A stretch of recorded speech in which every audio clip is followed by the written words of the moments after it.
Regarding the robbery incident, I have a question. Your father involved in the robbery? My father? Yes, he is. Is he at home now? Yes, he's here. Would you like to speak with him? The police officer appeared puzzled by my tone momentarily before responding, yes, please. I led the police officer into the house. My father is right here. When the officer saw my father, he was visibly taken aback. Let me take you back a few months. My name is Joseph McCann, Sr. I recently secured a job at a major corporation. While I should feel relieved, there's still one thing I'm uncertain about. Whether I should take over my father's business. He's the president of a local factory. As a child, I once dreamed of inheriting that factory and following in his footsteps. However, during my rebellious phase, I started feeling ashamed of him, always in work clothes, covered in grease. Even as I grew older, that feeling lingered in my heart.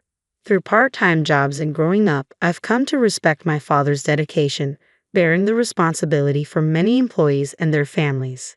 Yet I couldn't shake the idea that being an office worker in a suit might seem more appealing. While shopping with my father one day, we were unexpectedly called from behind. Austin. Both my father and I turned around to see a man who appeared to be about the same age as my father. Duncan. It's been ages. This Duncan, dressed in a sharp suit, seemed to be a high school classmate of my father's. He mentioned he was on sales calls for a well-known corporation. So, you took over the family business? Duncan asked my father. Yes, that's right. Still keeping it going, that small local factory, my father replied. Managing a place like that with just a high school diploma. Quite a step down, isn't it? Duncan's words caught me off guard. That local factory was founded by my grandfather, and my father took over as the second generation. I knew he stepped into it right after high school, but I never expected a classmate to mock it, my father reflected quietly. Did you manage to grow your father's local factory? Weren't you planning to take over and make it big back in high school? Duncan's smile remained fixed as he prodded my father. Well, no. Unfortunately, I didn't have the business acumen. That dream never materialized, my father admitted. Ah, that's so like you. Skilled with your hands but not so sharp in the head. But hey, at least you didn't run it into the ground, right? Duncan chuckled heartily, patting my father's shoulder. I've got to get back to work. See you at the next reunion. With that he departed. My father, visibly unsettled by the encounter, muttered, "Shall we continue?" and began walking away. Tourism shopping. In that moment, I couldn't help feeling that my father's work, casually belittled without any defense from me, was being mocked. The decision between taking over his company or pursuing a position at a prestigious corporation now heavily leaned towards the latter. A few weeks later, my father's reunion took place. By coincidence, it was held at the restaurant where I worked part-time. The day was bustling, and initially, I managed to avoid serving the table where my father's reunion was seated. I thought myself fortunate. But eventually, the moment arrived. Bringing drinks to my father's gathering felt a bit awkward, but it was my duty.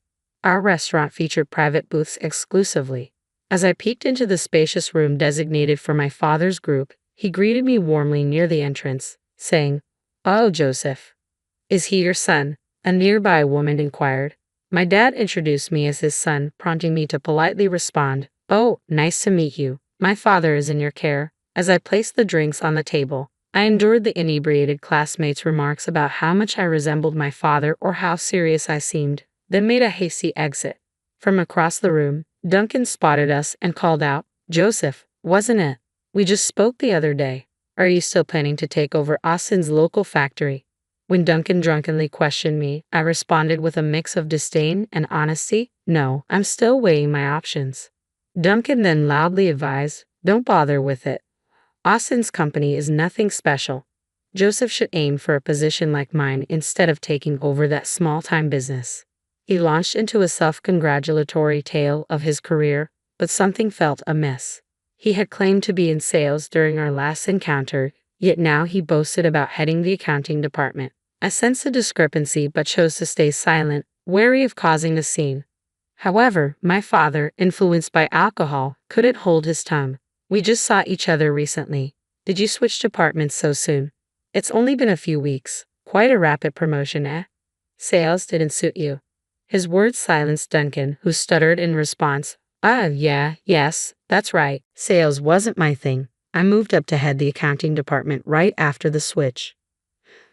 That's odd. I heard your company merged with a global enterprise, and the accounting functions moved overseas, didn't they? My father's observation revealed that Duncan's touted company had indeed merged into a global corporation. Others seemed aware of this but had refrained from commenting, leading to laughter at my father's remark. Hey Duncan, how's it going? Head of accounting at that merged company, right? My father's innocent question shattered Duncan's composure. Please, enough. I can't stay at this gathering.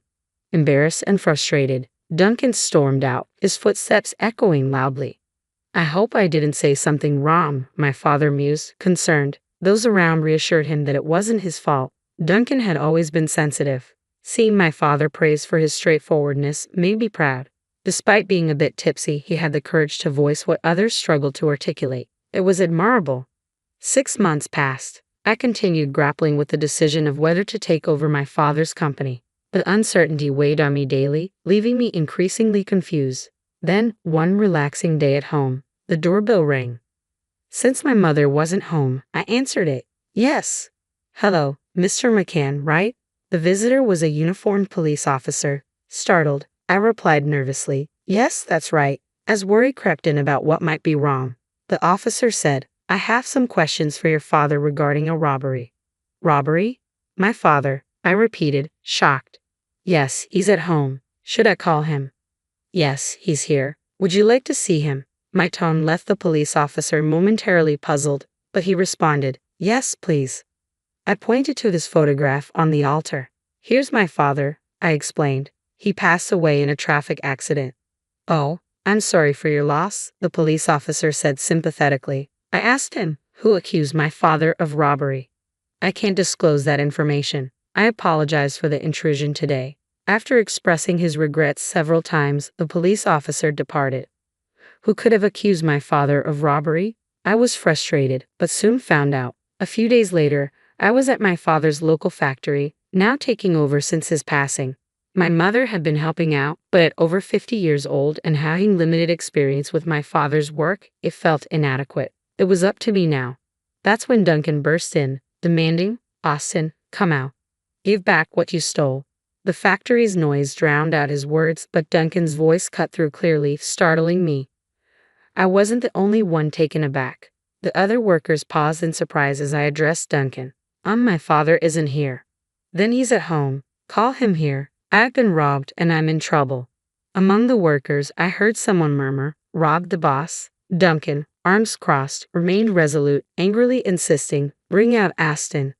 I confronted him. My father wouldn't steal from anyone. Are you sure there isn't a misunderstanding?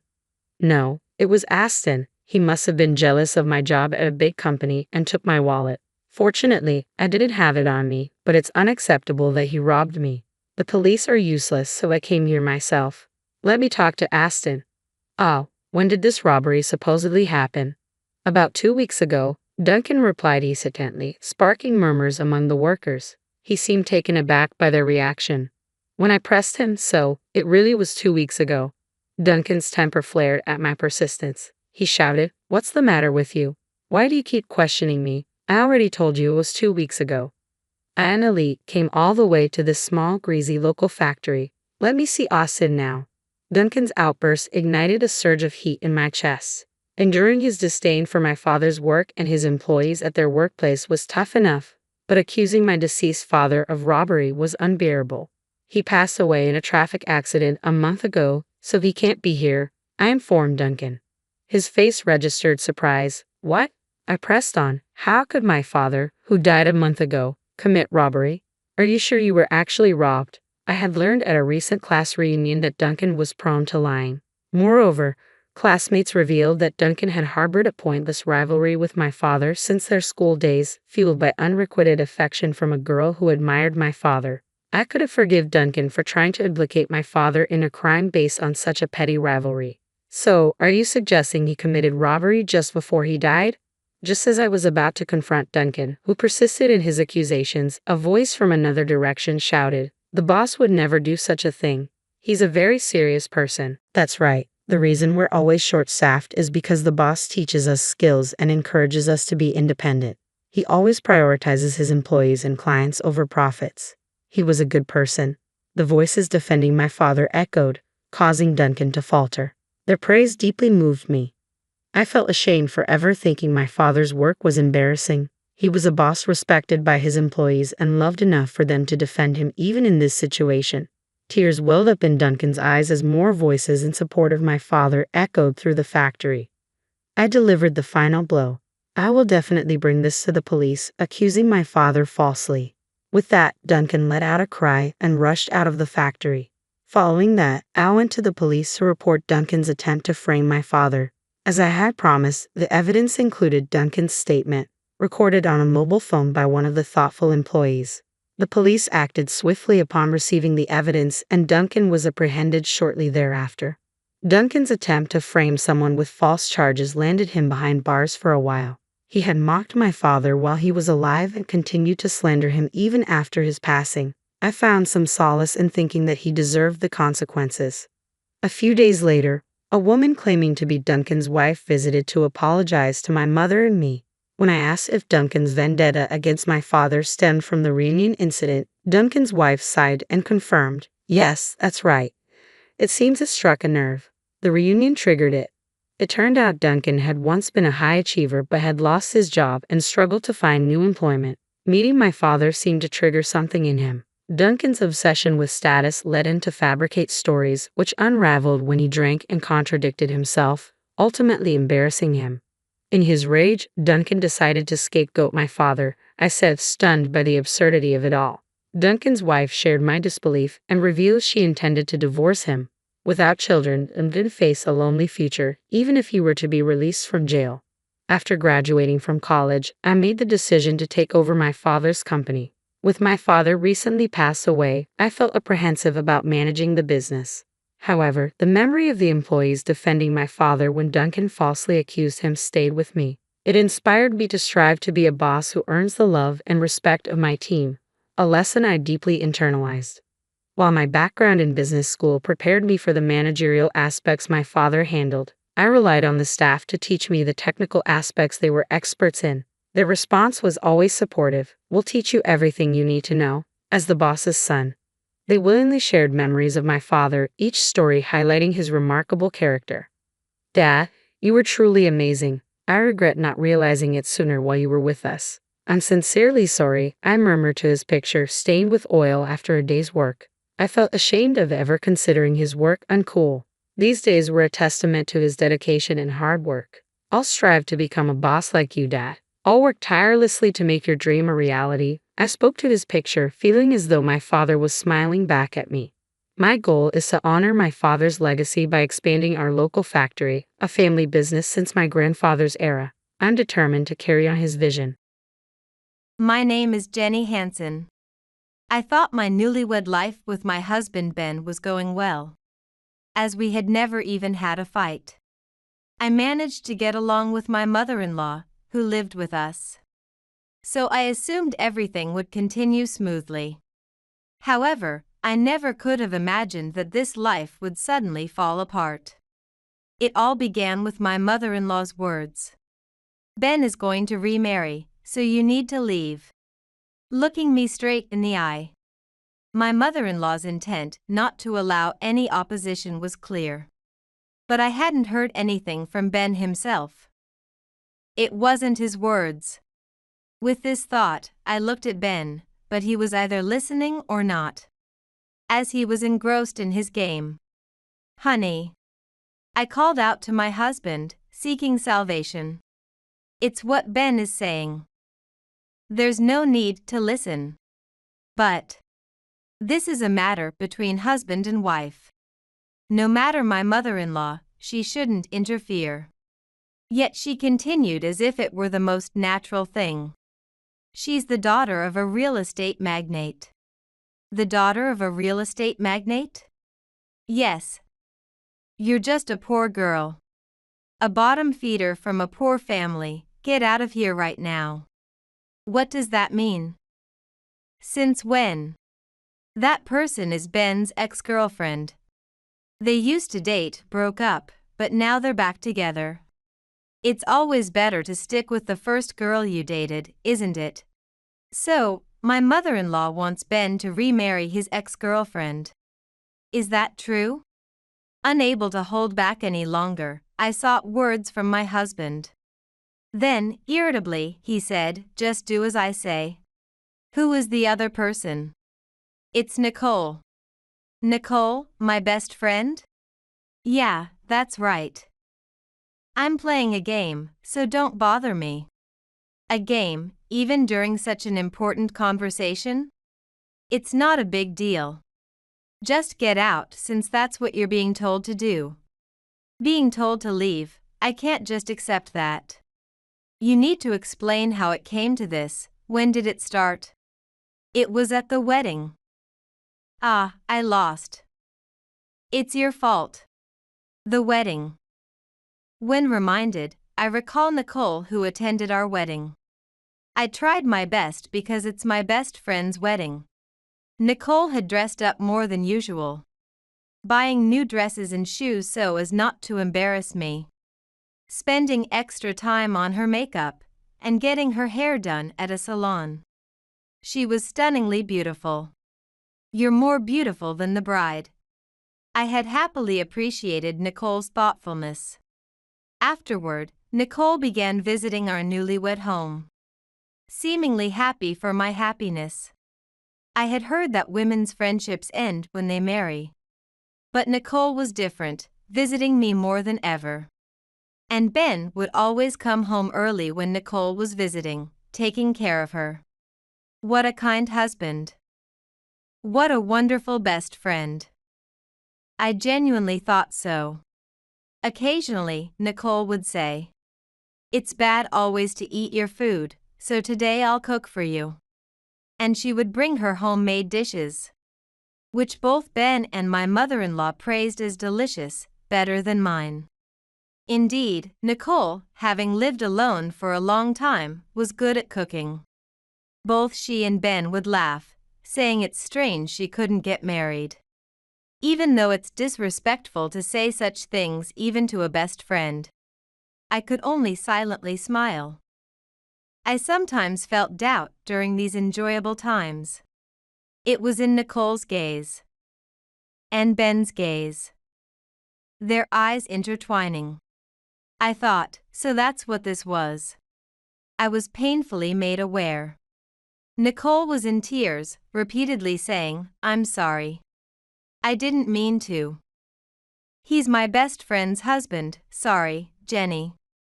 My mother-in-law, comforting Nicole on the shoulder. It's natural for the daughter of a real estate magnate to win. There's no need for you to cry. Why was Nicole the daughter of a real estate magnate? I had never heard such a thing. But both my mother-in-law and husband believed it unquestioningly. And supported Nicole. I couldn't understand what was happening. Why is Nicole the daughter of a real estate magnate? I've never heard of it. Don't be jealous. Just because you're a poor girl, being jealous of someone's background is pointless. I'm not jealous, but wiping Nicole's tears and hugging her, saying it's okay. My mother-in-law made me feel utterly thoughtless. Whether or not Nicole was such a wealthy daughter, I couldn't believe it. Nor could I understand why this was happening. All I could say was that I was no longer needed in this house. That's why you need to leave. You're just in the way if you stay in this house. In the way. Yes, Nicole is kind, and she was very troubled. But you know, both Ben and I prefer Nicole over a poor girl like you. So, you being here is just an eyesore. If you really want to live in this mansion, I could keep you as a maid. Is that so? After being told so much, I didn't want to stay. I forced a smile and spoke my last words. Well, you can look forward to my bottom feeder life then. That's right. I'm looking forward to seeing what kind of bottom feeder life you'll lead. My mother-in-law said that, but I curtsied and left the house. I heard a voice behind me saying, Submit the divorce papers before you go, but I never looked back. Back at my parents' house, I locked myself in my room. My parents were perplexed by their daughter's sudden return. But anything they said would make me burst into tears, causing them only worry. I just cried in bed, not understanding why this had happened, and continued to suffer. I thought, why? How could this happen? The same questions looped in my mind, feeling like I was caught in a whirlpool with no way out. I thought, why would Nicole be the daughter of a real estate magnate? We've been friends for so long, and she never once acted like it. I was so troubled that a week passed before I could finally get out of bed. When I checked my smartphone, there were several apology messages from Nicole, all saying the same things: I'm sorry. It's my fault. But I love him. So please break up. Ben had also sent countless emails saying, agree on the divorce quickly. The number of calls was frightening. Seeing this, I thought I couldn't continue like this. I thought, for Nicole's sake, for Ben's sake, and for my sake, I need to settle this. No one can be happy this way. I didn't feel hatred towards them. If my being selfish would make no one happy, then I had to cut off my feelings. So, I decided to call Ben. Hello. His voice came through after just one ring, sounding displeased. Finally, I got through to you. Do you know how many times I've called? Why are you ignoring me? Don't ignore me. I had never heard such words from Ben before, and I wanted to run away. But running away now would make this call meaningless. I'm sorry. I've been sick and couldn't get out of bed. You could have at least replied to my emails. I couldn't do that either. I didn't feel like doing anything. You're so weak. Despite being a poor man's daughter, why are you so mentally weak? Nicole endures whatever happens, you know. You're really no good. Ben listed reasons to denigrate me, and all I could do was keep apologizing. Why did I, the one cheated on, have to apologize? I didn't understand, but all I could say was sorry. However, as I listened to his words, my throat dried up. My breathing quickened, and my fingers started to shake. Perhaps it was because I felt he no longer loved me. If so, I had no choice but to fight.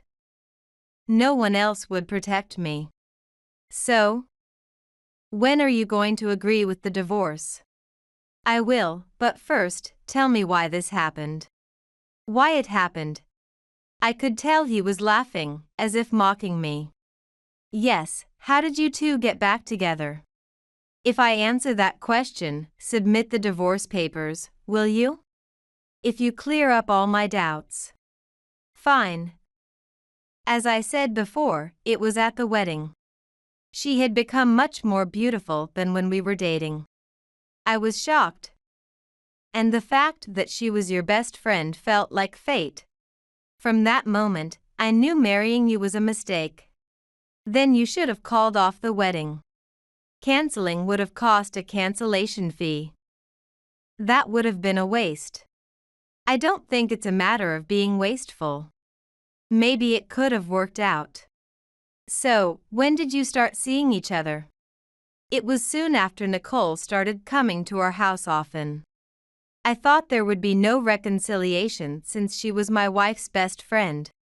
But as we talked about old times, it just happened. That's when I realized I truly loved her. So you confessed? Yes, when I confessed, she told me she still loved me too.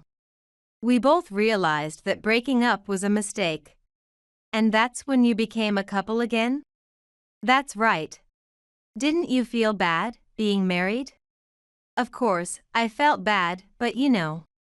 The more obstacles there are, the more thrilling it gets. It's like a child's reasoning. She still said she felt sorry for you. She's kind, you know? She was raised well. Apologizing, but still, what she did was, I see. Hey, don't talk about her like that. It was just me who couldn't control my feelings. So, you came home early when Nicole was coming? That's right. I could do anything to see Nicole. And on other days, you were always working late. That's because the work from the days Nicole came over spilled over to other days. I worked overtime to make time for Nicole. But after finishing work, I couldn't stay put, I just had to see Nicole. So, I went to her apartment. Those times were really exciting. So, as his wife, I was completely ignored. So, you stayed over at Nicole's place? Yeah, I told you I was staying in a capsule hotel near the office. But I was actually cozying up at Nicole's apartment. I see. So, why is Nicole the daughter of a real estate magnate? I heard her talking about it, and I was surprised. She always lives modestly, you know. She's lived in an apartment since we dated, and still does. Even the clothes she wears, despite being a rich man's daughter, are cheap. I thought she was just a poor man's daughter. If I'd known, I wouldn't have broken up, what a waste. But, I'm glad we reconnected. She lives in an apartment as the daughter of a real estate magnate? That's right. I thought it was strange too, but since she was a child, being the daughter of a real estate magnate made her the target of envy. So she's been living modestly. Being rich is tough, you know. Did she say that directly to you? No, I overheard her talking to you, and piecing it together. I came to that conclusion. The fact that she doesn't brag about being a rich man's daughter shows her modesty. Ben praised Nicole in such a way, but it was an absurd story. Indeed, Nicole and I had had that conversation. At that time, Ben wasn't in the room. He must have been eavesdropping. But it wasn't about her being the daughter of a real estate magnate, it was about me. I lived modestly, as she said. My mother always told me to live independently of money so that no matter whom I married, I wouldn't struggle. Saving money was important, especially since I would have to live on my spouse's salary. While typically a rich man's daughter would marry into wealth, I preferred a man who had accomplished something himself over a wealthy, but inexperienced rich man's son. So, I believed, as my parents said, that my spouse didn't need to be wealthy.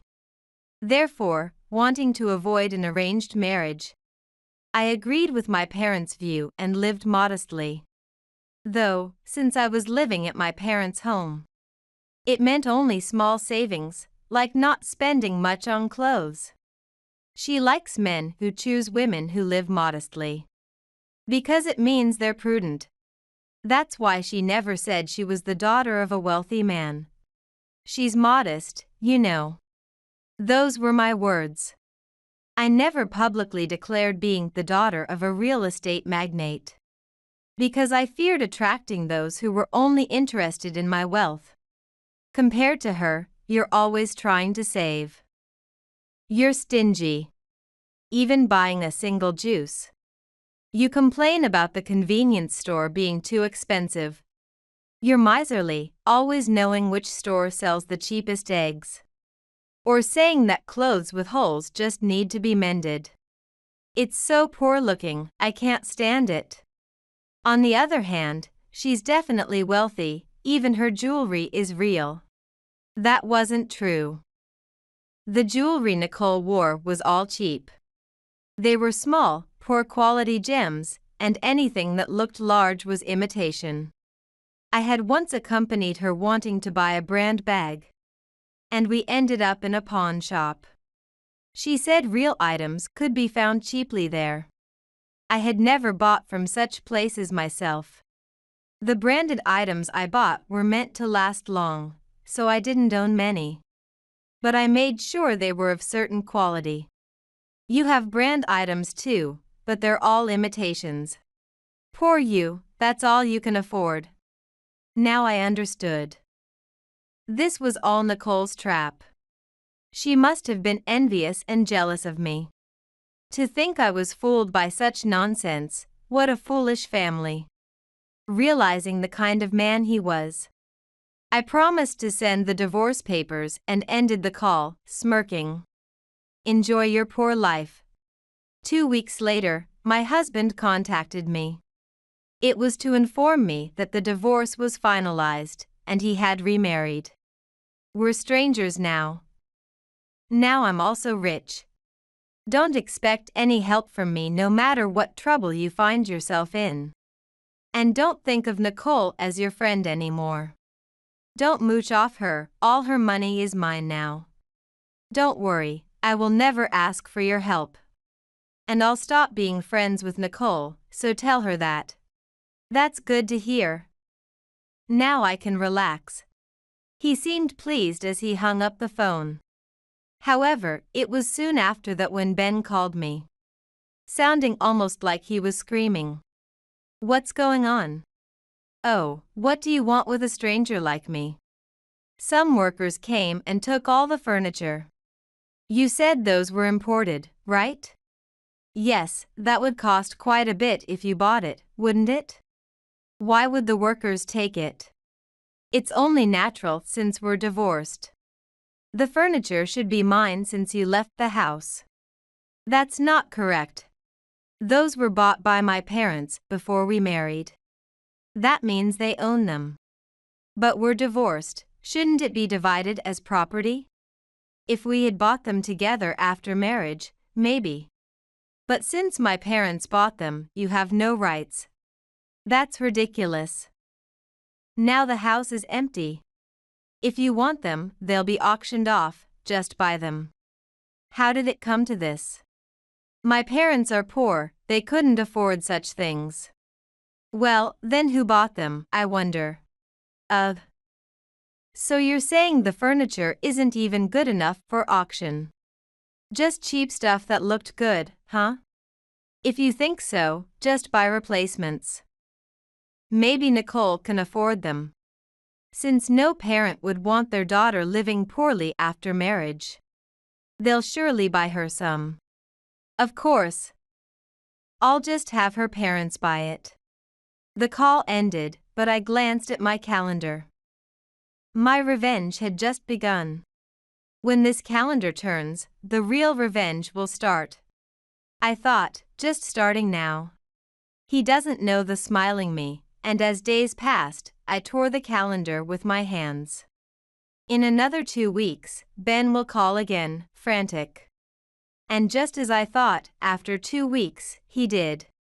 Why isn't the rent dropping? If it's not dropping, then it's not dropping. I wasn't told this house would cost so much. Well, when we were married, my parents let us live here for free. Your parents, for free? How could your parents afford to lend such a mansion? If you think so, then that's fine. There's no way I can pay this. How was it paid before?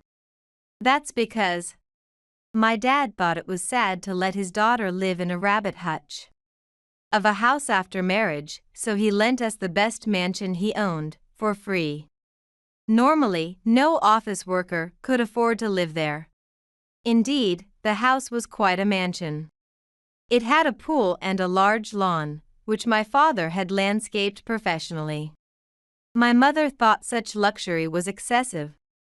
But my father couldn't bear the thought of me living in poverty, and had been covering all the house-related expenses. However, when I told my father about the divorce, he decided to start charging rent. And the mansion my husband had loved so much quickly turned into a rental property. Why your parents? They must be stretching themselves. Well, I can just ask Nicole's parents to handle it. Ben still believes Nicole is the daughter of a real estate magnate. By the way, what about the furniture? Did Nicole's parents buy it? Not yet, timing hasn't worked out. Timing? Nicole's parents will handle the furniture and the house. Listening in, Nicole didn't say a word. Right? Your parents are real estate tycoons, after all. Couldn't they lend us an even more amazing house than this? And buy us some super luxurious furniture, right? Sure. Nicole comes from a wealthy family, after all. They could definitely lend us a much bigger house than this one, and for free. It's for their daughter, of course they would do at least that much. Suddenly joining the conversation was my mother-in-law, repeatedly mentioning Nicole's parents, apparently on speaker mode.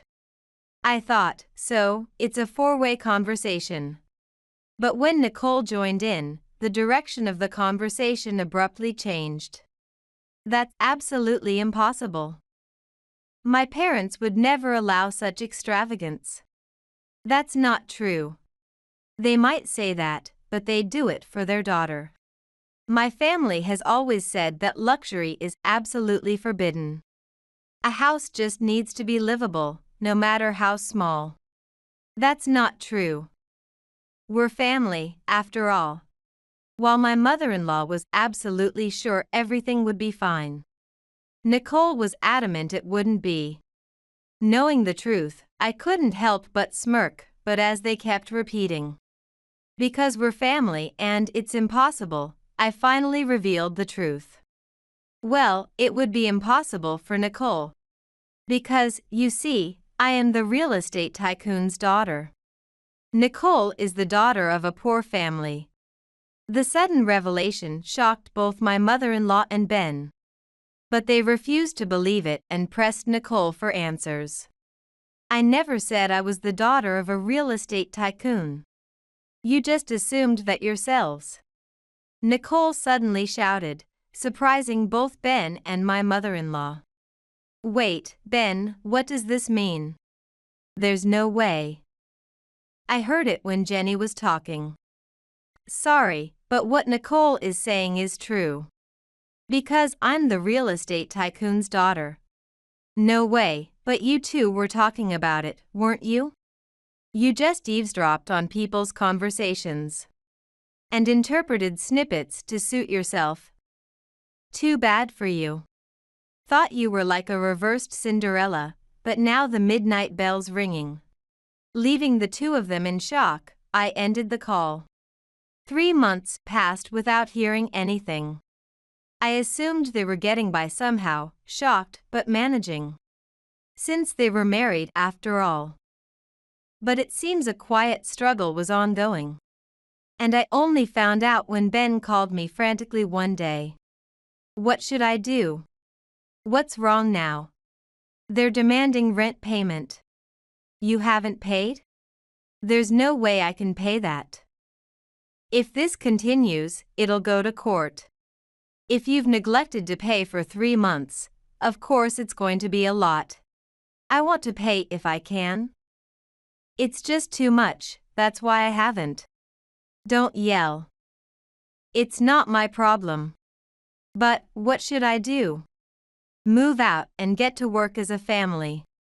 Even if it's little by little, if you show a willingness to pay, I think my dad will wait. Can you talk to your dad for me? What should I say for you, a stranger? To let us live there for free. Are you kidding? You're the one who said we're strangers. Don't ask for help, you said. And yet here you are, asking for help? That's pathetic. But what choice do I have now? There's always a choice. Get your family to work. But it's not that simple. Why? Nicole has left the house. Oh, why? You two were so close.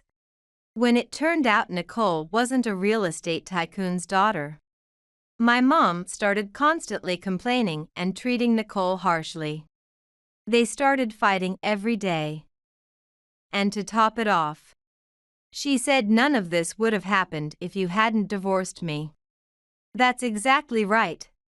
But Nicole says, you assumed I was a real estate tycoon's daughter on your own.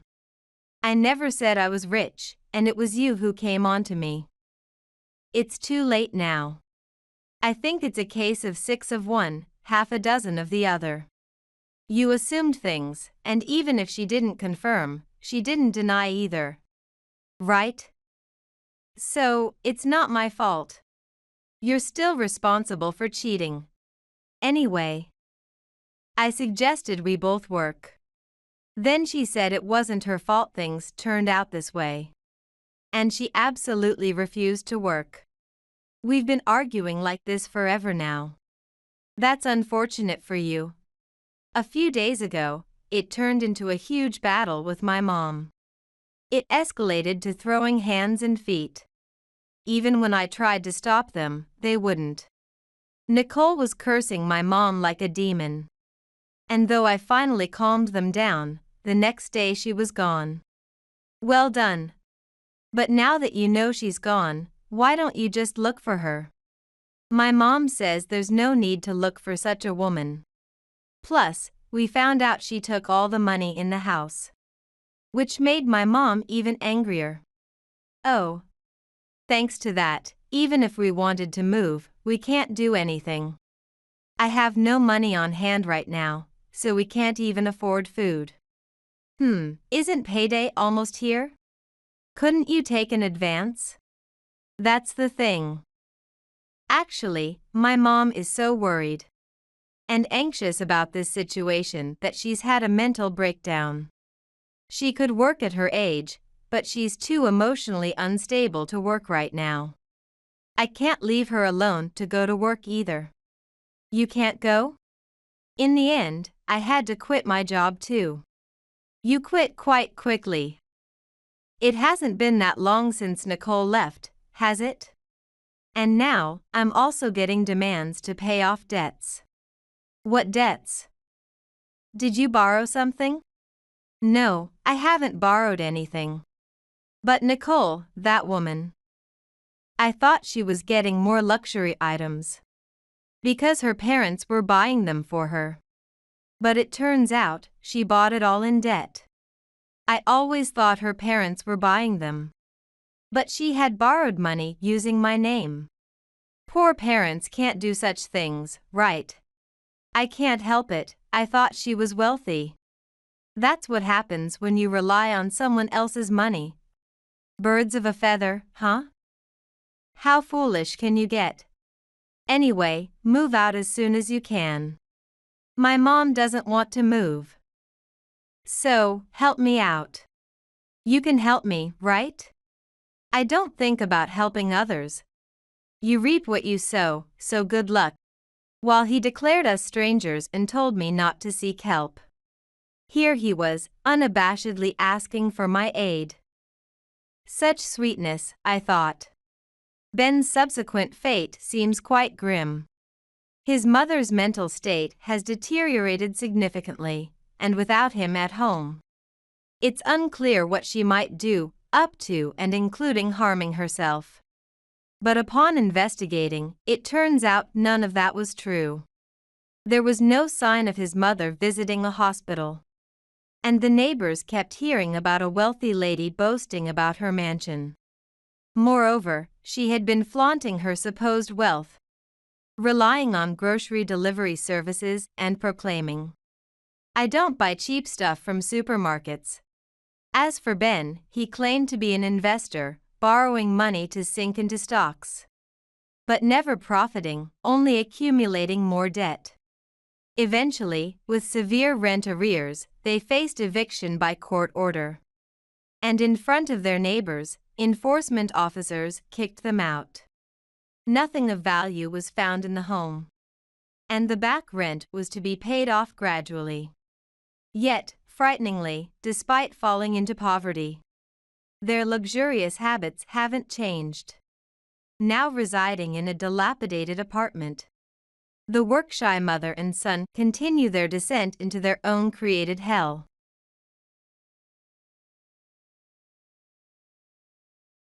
My name is Stacy White. I am 30 years old. After dating Patrick for 2 years, I accepted his proposal and we planned to visit his parents' house to announce our engagement. Little did I know that such a marriage proposal would lead to such an ending. What should I do? I'm getting nervous. Don't worry, it'll be okay. How can you say that? Who wouldn't be nervous in front of such a huge mansion? His parents are wealthy landowners. I heard that his grandfather was given land by a landlord, from which he started a company. Both my mom and dad were looking forward to meeting you, Stacy. But just in case they say anything, I'll always protect you. Patrick. Trusting his words, I visited the mansion. However, those words were quickly betrayed. It seems you and our son are not a good match after all. We don't accept a marriage with a poor woman from a single mother's home. Get out, you gold digger. Poor Patrick. He's been deceived by this woman. We have to stop him, or he'll end up marrying a thieving cat. Let's pretend the engagement never happened. I guess you're right. Stacy, it looks like we should call off the engagement. As soon as they learned I was raised by a single mother, his parents attacked me. Patrick, who said he would protect me, sided with his parents and betrayed me. Indeed, I lost my father early on and was raised by my mother. Just because we were a single mother family doesn't mean we deserve to be despised. I'm not saying that's bad. I'm just saying we don't match. Single-parent kids should marry other single-parent kids, and poor people should marry other poor people. You're just trying to hit the jackpot by marrying a rich son. How can you say that? Are you denying it? You knew my son was the heir to a wealthy family, right? That's true, but... And yet you accepted his proposal without hesitation. If I were you, I'd be too ashamed to even consider marriage. Did you deceive my son to inherit his father's company and this land? Stacy, you planned all this. How could you believe that? Do you really trust what they're saying? I don't want to believe it, but if Mom says so, it must be true, right? I chose Stacy, thinking she would be good for our family. I can't believe you approached me with such intentions. I've drawn a short straw. What are you saying? If she's a lawyer, that's even worse. She might have used her skills to investigate our family, to see how much she could gain by marrying into this house. No, that's scary. I'm really not a thieving cat. Let me tell you, our family's wealth isn't something you can easily take. This land was given to my father by the wealthiest landlord in this region when I was still in my mother's womb. My father was cheated by a friend and lost everything. At that time, that landlord allowed him to use this land for free. Free? Yes, that's right. My father passed away a few years ago, and I don't know the details, but he started a company and became wealthy. We've built this wealth through hard work, and I won't easily hand it over to a newcomer like you. Sorry, but my son may have been deceived, but I am not. Get out of this house immediately. I'm sorry to turn you away right after you arrived. Surely there are plenty of suitable people out there for you. Please give up on my son gracefully. But to be 30 and still not married, you might not be able to marry at all. If you had engaged someone similar from the start, you might have been happy by now. That's what you get for aiming too high. That's sad to say, but, well, it's true. Sorry, Stacy. That's the way it is. His parents insulted me. and even he mocked me. However, they didn't know the other reason I had come here. Is that so? Then I'll leave. But are you sure? Of course I am. Just get out. There's nothing more to talk about. Understood. Then please vacate this place immediately. Their faces turned blank for a moment, but then they laughed scornfully. I wondered what you were going to say. What do you mean, please vacate? You must have gone mad from the shock. Just because you're a little upset about family matters, you don't have to make such a tasteless joke. Is this your last struggle? There's no reason for someone with no authority like you to tell us to do such a thing. Just get out. Yes, I am the landlord. That's why I'm telling you to vacate this place. Stacy, what are you talking about? You're the landlord? That's ridiculous. It's true. Well, it wasn't me who gave the land to your grandfather, but my grandfather. Indeed, the landlord who gave the land mentioned by his father was my grandfather. Decades ago, when his grandfather was swindled and lost everything at the same age, my grandfather offered this land. Don't lie. There's no way such a coincidence could happen. I think so too, but this is the truth. Then I presented them with a document. What is this? This is the deed for the land this house is built on. You said it was given by the landlord, but that's not true. Mr. Patrick's grandfather was only borrowing it temporarily and conditionally from my grandfather. What are you talking about? If you really received the land from the landlord, various taxes such as inheritance tax would arise. But it seems you haven't paid any taxes, have you? And if you had paid taxes and received this land, it would be strange that I hold the title deed. Why do I have the title deed? Because I am the landlord's granddaughter, and the land rights were transferred to me. Moreover, the land was not given but lent. They believed they had been granted the land for free by the landlord, but in reality, they were merely renting it. How can that be? What does temporarily and conditionally mean? It seems that Mr. Patrick's grandfather and my grandfather were friends. Seeing him in trouble, my grandfather initially offered to give him the land for free, but Mr. Patrick's grandfather refused to accept the land for free from someone else. So my grandfather set conditions.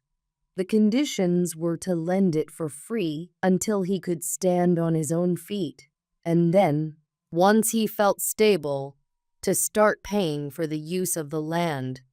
No, that's a lie. Such a story. I thought you would say that, so I brought the payment details that have been made up to now. The statement I presented was proof that his grandfather had indeed kept his promise. Have you understood now? However, his father still seemed unable to accept the truth, clutching his head and saying, "But there have been no bills until now. I haven't paid anything, and I've never heard of such a story.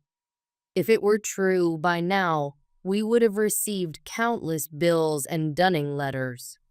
Since none have arrived, the landlord must have given this land to my father for free.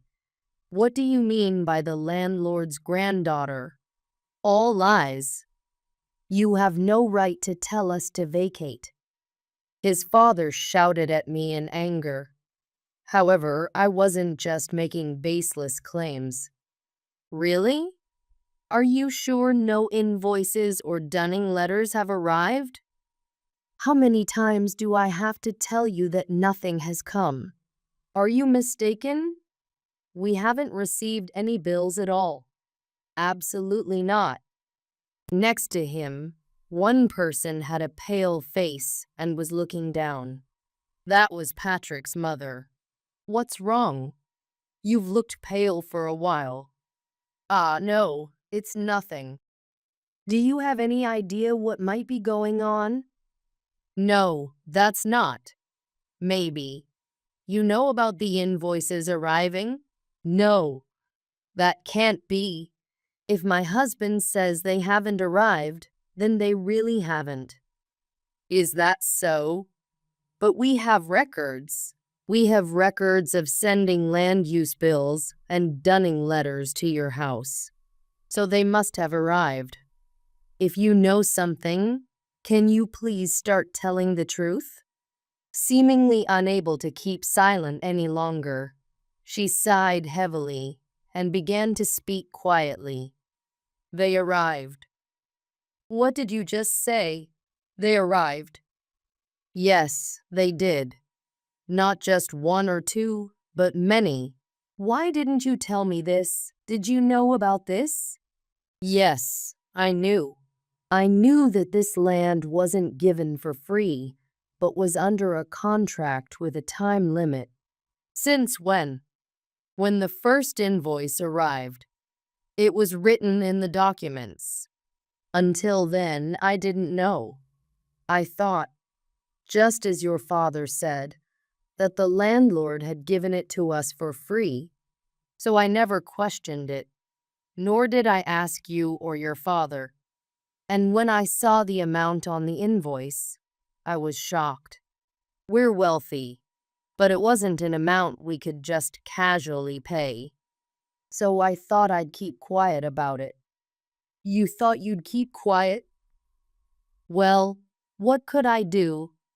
Patrick will inherit this land next.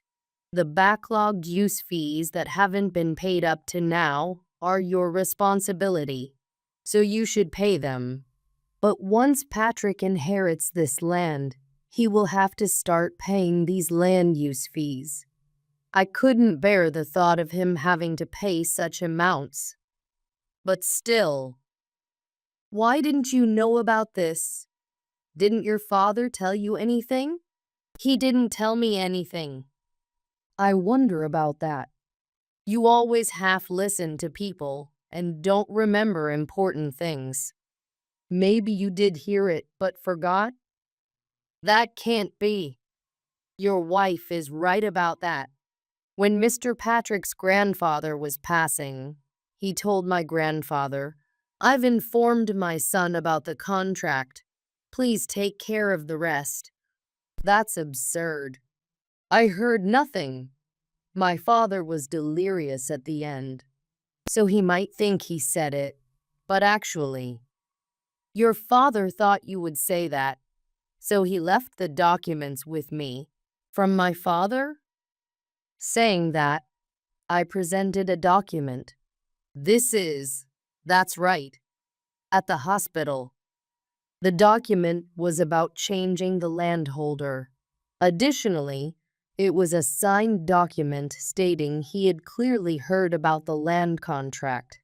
Perhaps because of his habit of not listening properly, he argued whether it was said or not, so documents were left to ensure clarity. I remember signing this document, but what my father said at that time, I don't remember. He just said to take care of the family. You see, your father told you about it. How can you forget such a thing? You really didn't listen to anything. It's so frustrating." "What? Basically, if you had told me about the invoice when it arrived, it wouldn't have turned into such a big deal. Blaming me while excusing yourself, that's totally unreasonable." "What did you say?" As the couple began arguing vehemently, ignoring everything else, I intervened. "I apologize for interrupting your argument, but please pay the full amount owed up to now and vacate this place as soon as possible." But being told to vacate so suddenly. It's not sudden. As I mentioned earlier, We have sent you invoices and dunning letters several times, but you ignored them. It should have been written there. If there is no payment or contact by the deadline, we kindly request you to vacate promptly. But, faced with his desperate parents, Patrick was staring at me as if he wanted to say something. What? If you want to say something, just say it. How did you know? Know what? All I told Stacy was that my grandfather had received land from a landlord long ago. How did you know all this? When Patrick told me that story, I didn't even know that my grandfather was the landlord. But a few months ago, when my mother fell ill, she started talking about the land. When my grandfather passed away, my mother inherited his vast lands. However, she was juggling several jobs to raise me, so she had no time to care for the land.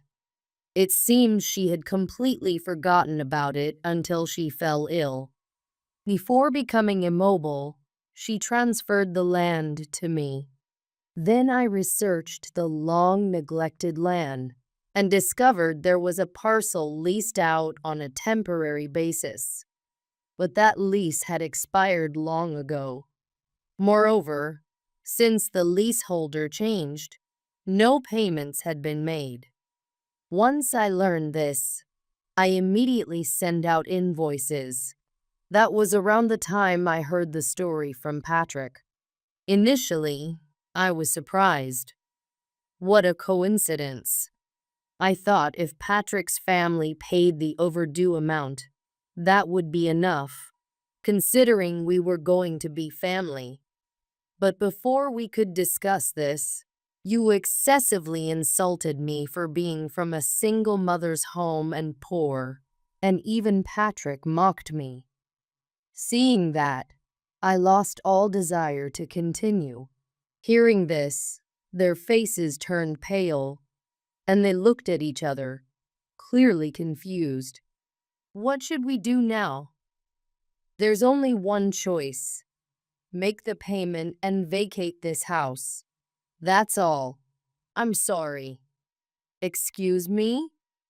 I'm sorry for insulting you about being from a single mother's home. I had no idea you were the granddaughter of the landlord. I spoke rudely. I hope you can forgive me. Forgive? What do you mean by that? So, I'll accept your marriage with my son. Just please overlook this instance. So you mean you want to stay here without making any payments? Yes. The land was lent to us by your grandfather out of kindness. But this house, built on that land, was built diligently by my father for us. We can't just give up this house. So please, I'm begging you. His father said this as he begged me. Stacy, I also ask for your forgiveness. What I said earlier wasn't truly how I feel. I was just scared my son was being taken away by you. That's why I acted meanly, right? Let's both let bygones be bygones and get along? The two pleaded, trying to smooth things over. To them, I replied, it's fine if you don't acknowledge the marriage or forgive anything. Just pay the overdue amount and vacate. I won't accept anything less. Did you hear what I just said?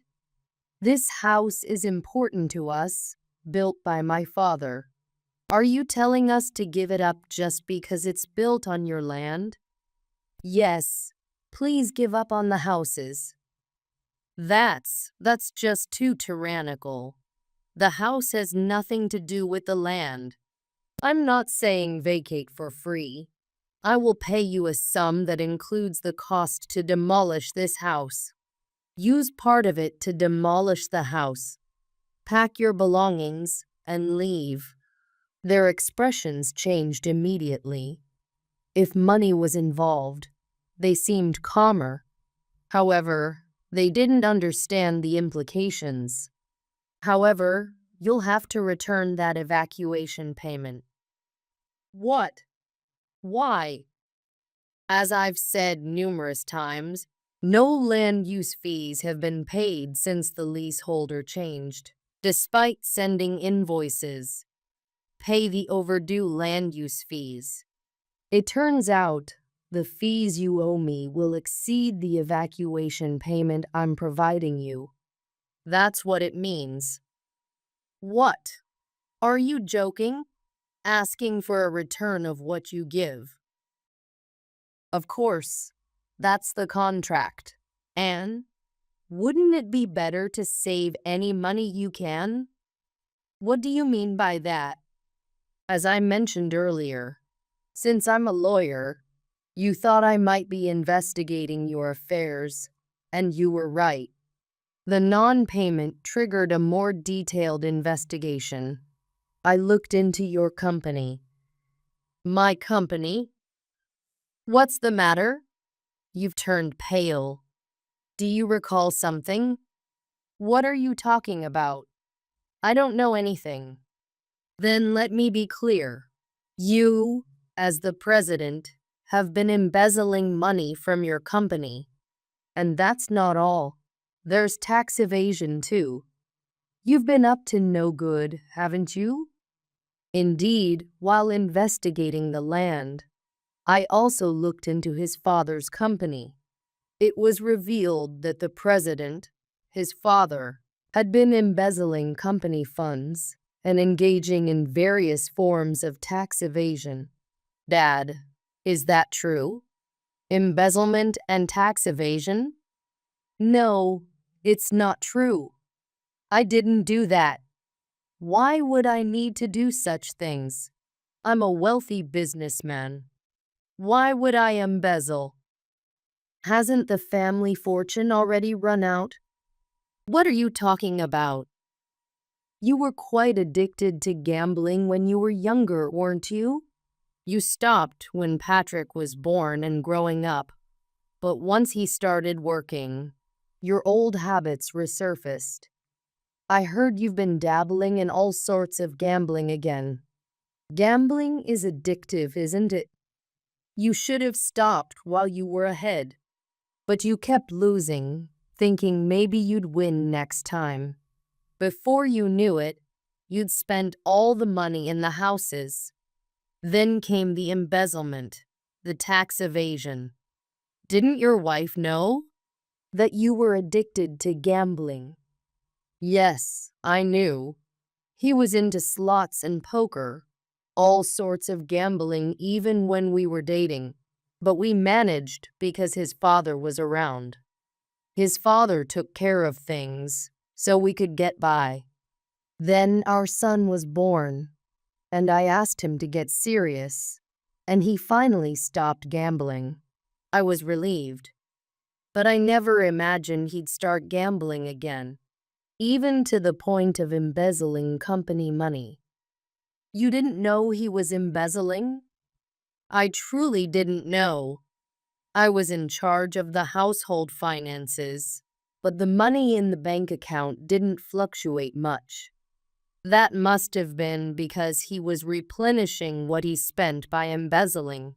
Why would he do such a thing? Why? As she covered her face with her hands, she began to sob. From the way her husband was flustered, it seemed she really hadn't known. I plan to report the embezzlement and tax evasion to the police with the evidence I have. That doesn't mean I'm withdrawing the claim. You need to take full responsibility for what you've done and what you haven't done. Police. Yes, embezzlement and tax evasion are serious crimes. Wait a minute. Aren't we about to become family? If you do that, become family? What are you talking about? But my dad just said he accepted the marriage, right? So, I no longer intend to marry Patrick. Why? Are you seriously asking that? Yes, I am. We came here to get your blessing for our marriage, right? Why wouldn't you marry me?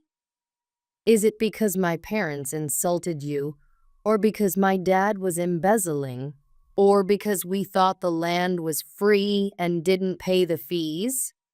Those are part of the reasons, but mainly it's because of Patrick himself. Me? When both of your parents were insulting me for being from a single mother's home and poor, did you ever step in? Did you ever deny what they said? That is, exactly. Far from denying it, you joined them in mocking me. I can't forgive you for betraying me. So, like your mother said, it's better if we call off the engagement. That's... Dad, Mom, say something. If this goes on, He looked to his parents for words of support, but they were too preoccupied with the land and the embezzlement. They didn't respond and just stared at the ground, disheartened. Well, that's how it is. Thank you for everything up to now, Patrick. As for the claim, I'll notify you later. Please make sure to respond properly this time. After that, I left their grand mansion alone. A few hours later, hello! The intercom at my house rang, and when I checked, Patrick, why are you here? He had come to my home, frantic. Stacy, I need to talk to you. He must have come directly here after I blocked all his contact details. What's there to talk about? I have nothing to discuss with you. Didn't I say? We're calling off the engagement. Don't say that. I want to talk it over again. Just the two of us. Seeing his earnest gaze, I thought to give him one more chance and let him into my house. As soon as he entered, he apologized. I'm truly sorry. I really got carried away. Our family is wealthy, and I thought whatever I said would be forgiven, and that's how I treated you. Plus, ever since I was a kid, my parents told me never to apologize to anyone beneath me. If you show weakness, you'll be disrespected. So I've always lived thinking I'm above everyone. I really think I was the worst. You don't have to forgive me, but I want to marry you. Please, let's start over from that proposal visit. Hearing his plea, I deeply regretted thinking of giving him a chance. His apology wasn't out of consideration for me. It was to try and salvage his own situation without hiding his motives. I told him clearly, why would I restart anything? You think you can say anything because you're the heir to a wealthy family? That you shouldn't apologize to anyone beneath you? You think I would marry someone who talks like that? But no. You promised to protect me, to be okay. But look what happened. Betrayed twice so easily, I can't trust you anymore. Once trust is broken in a marriage, it's over. And for us, it was never really there. I have no intention of starting over with you, so please leave. But if you keep pestering me, I'll have to call the police. When I mentioned the police, he reluctantly left. Though he seemed to have given up, the situation wasn't that simple. I didn't know about such a contract. I will not comply with any payments. Despite my words, they didn't back down, and eventually, it escalated to court. However, why? We've been living here without any problems. Suddenly you demand full payment and to vacate. It's too much. It's tyrannical. The judge's decision was to order them to pay as I had demanded. All three were nearly hysterical. They requested a retrial, but it was denied. They ended up having to pay in installments, and with evidence. The police were notified about the company. I don't know much about what happened afterwards because I wasn't involved. That's ridiculous. If my Father in heaven knew we were bankrupt. Due to his father's embezzlement, the company went bankrupt. All that was left for them was a massive debt, their own doing. I heard that they were on the verge of a family breakdown, blaming each other. Please handle that over there. This is over here. Afterwards, I utilized the land they had to relinquish by building a large apartment complex on it, which now serves as a dormitory for students from nearby high schools and universities. As for me, a few years later, I met a wonderful man and got married, living happily in a way I could never have imagined after such an ordeal. Wendy. When I turned around after being called from behind, it was my ex-husband, David, and his mistress, whom I hadn't contacted at all since that day. It was the first time I had seen David since our divorce, and he was completely changed. Dressed head to toe in brand name clothes. Having no particular reason to ignore him, I stopped and said, "What do you want?" Surprised by my indifferent attitude, David responded with heightened excitement. "What's with the cold reception?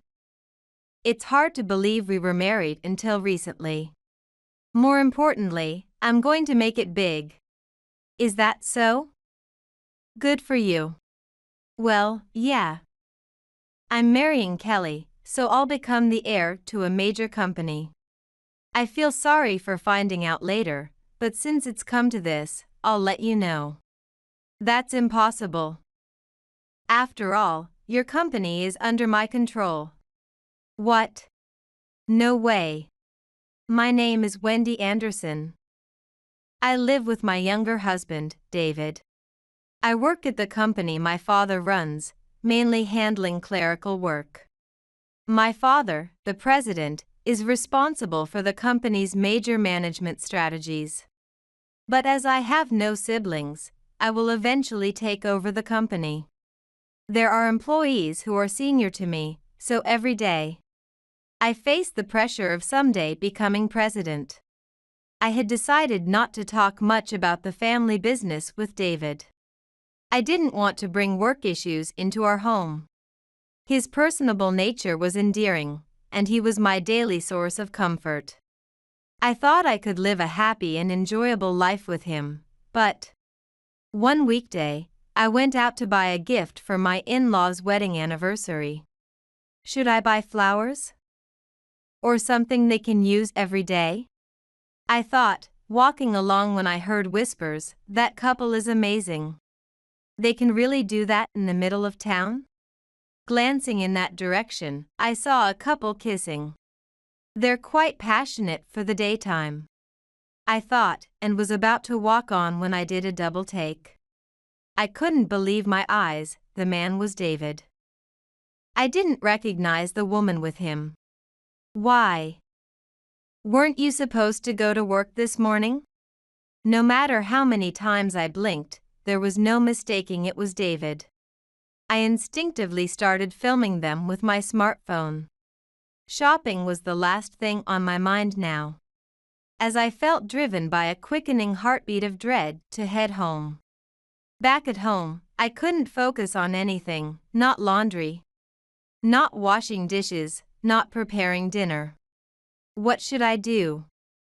I have to finish everything before he comes back, I thought, trying to stand from the chair, but my body felt incredibly heavy, and I sat back down. This repeated several times until night fell, and David returned home. "I'm home." "What's wrong?" I opened the photo album on my smartphone and showed him the pictures of him with the woman. Hey! What's this about? Who is this woman? Tell me the truth. Part of me wanted him to deny it all.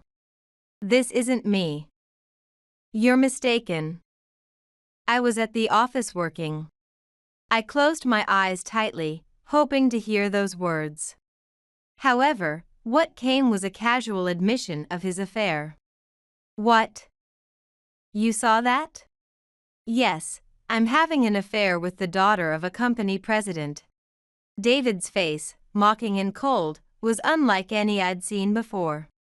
He seemed to have decided to be defiant, rattling off details I hadn't even asked for. Her name is Kelly Baker. She's pregnant, so I want to divorce you and marry her.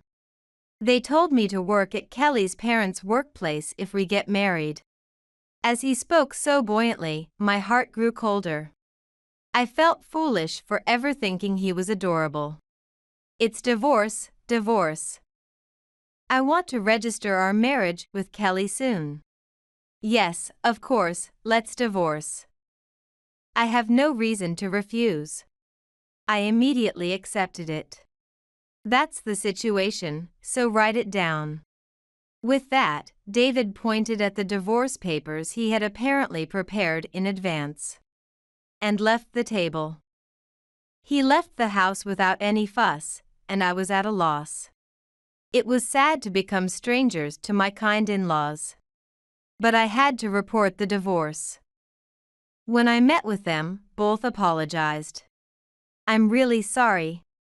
That guy is disowned. It's not both of your fault, so please don't apologize so much.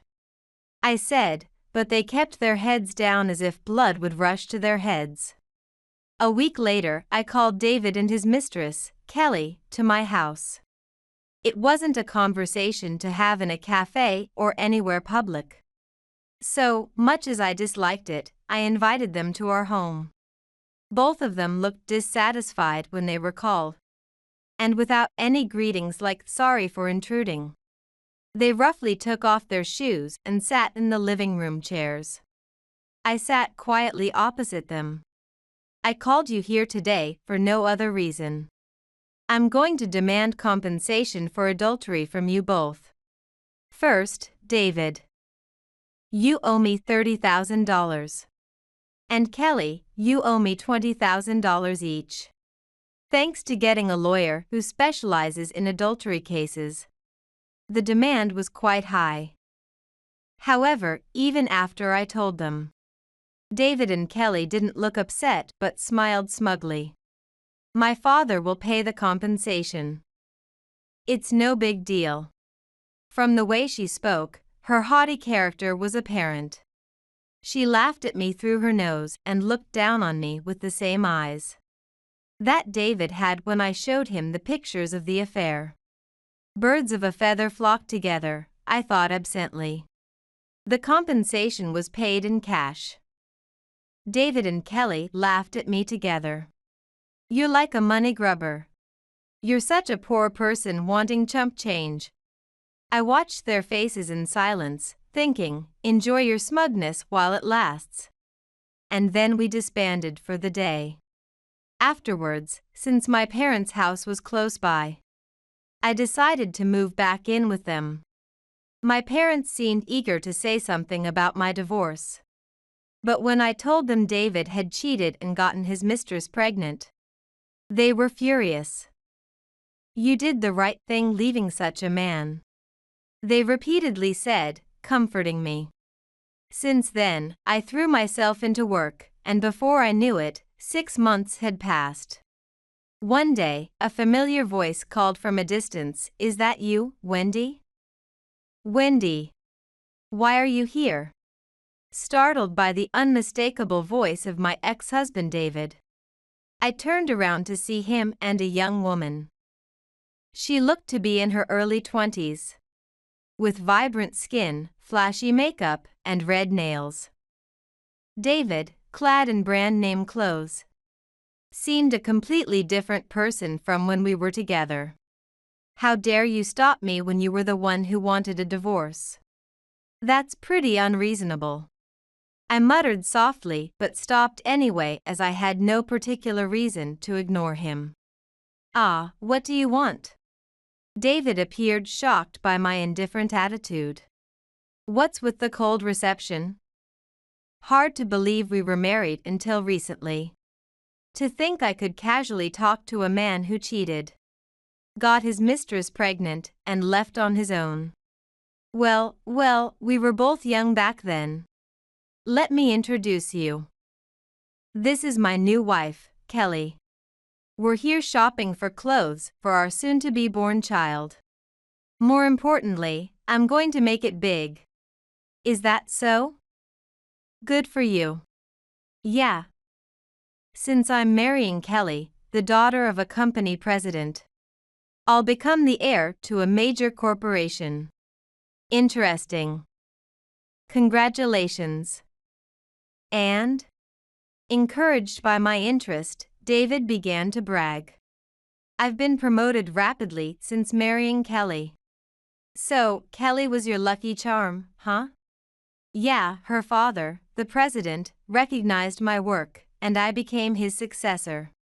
Still, it made me wonder where David could have met such a president's daughter. I was puzzled. What's the company's name? It's Baker Commerce.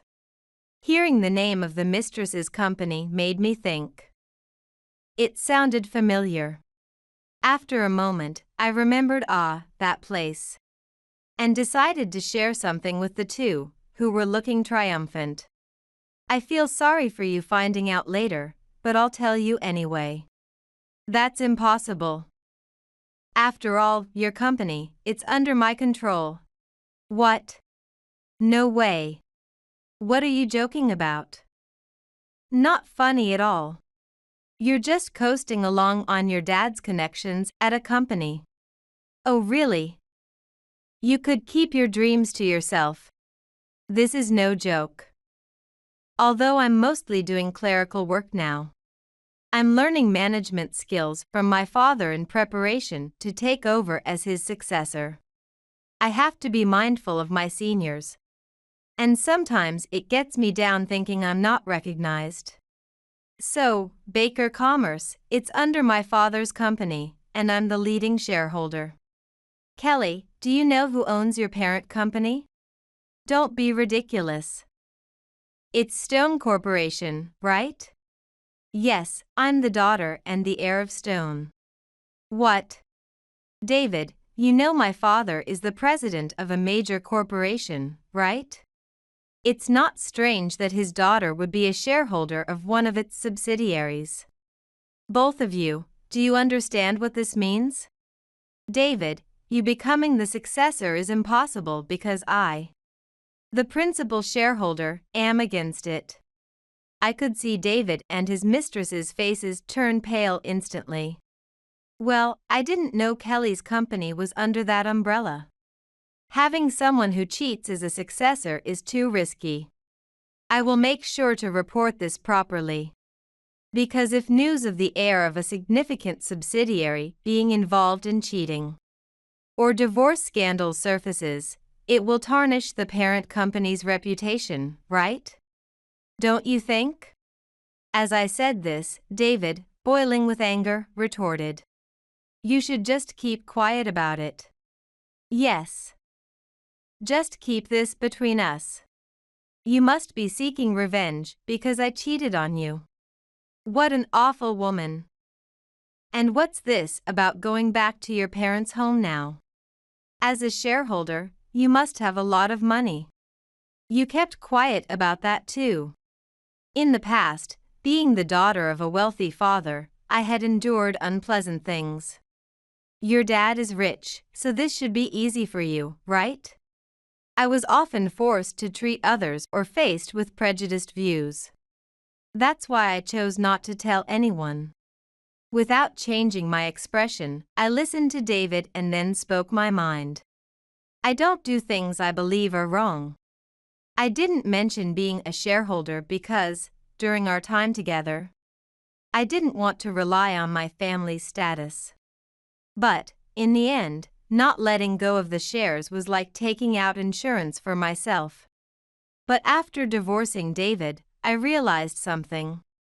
Ultimately, I wanted to distance myself from my parents' home. Because I was too aware of it. I am just me, after all. I am grateful to David and Ms. Kelly for teaching me that. What's there to be thankful for? Anyway, thanks for the information. It's good to know before everything was decided. So, wait a minute, are you really the principal shareholder you claim to be? Are you just trying to get back at me for taking David away from you? Are you all living in a fantasy world? Why would I need to lie at this point? If you think it's a lie, then so be it. I'm busy. I'll take my leave now. As I spoke, David and Kelly stood there dumbfounded. But then quickly left as if they had thought of something. Soon after, I received a call from the housekeeper at my parents' home. Miss David, whom I heard you had parted with, has come and is asking to speak with your father. What should we do? It turns out David had gone directly to my parents' home to try and settle things with the president of the parent company, my father. What initiative! I'll be there soon, could you entertain him for now? I said and then hung up. I could send him away immediately, but who knows what he might do next. I've instructed them to let him in, but my father shouldn't be home at this hour, right? I'll listen to what they have to say and then send them home. After making these arrangements internally, I arrived at my parents' house to find David and Kelly being led by the housekeeper from the entrance to the guest room. No sooner had they arrived than they burst out. This is just spite on your part. What kind of company policy is this? Bring out your old man.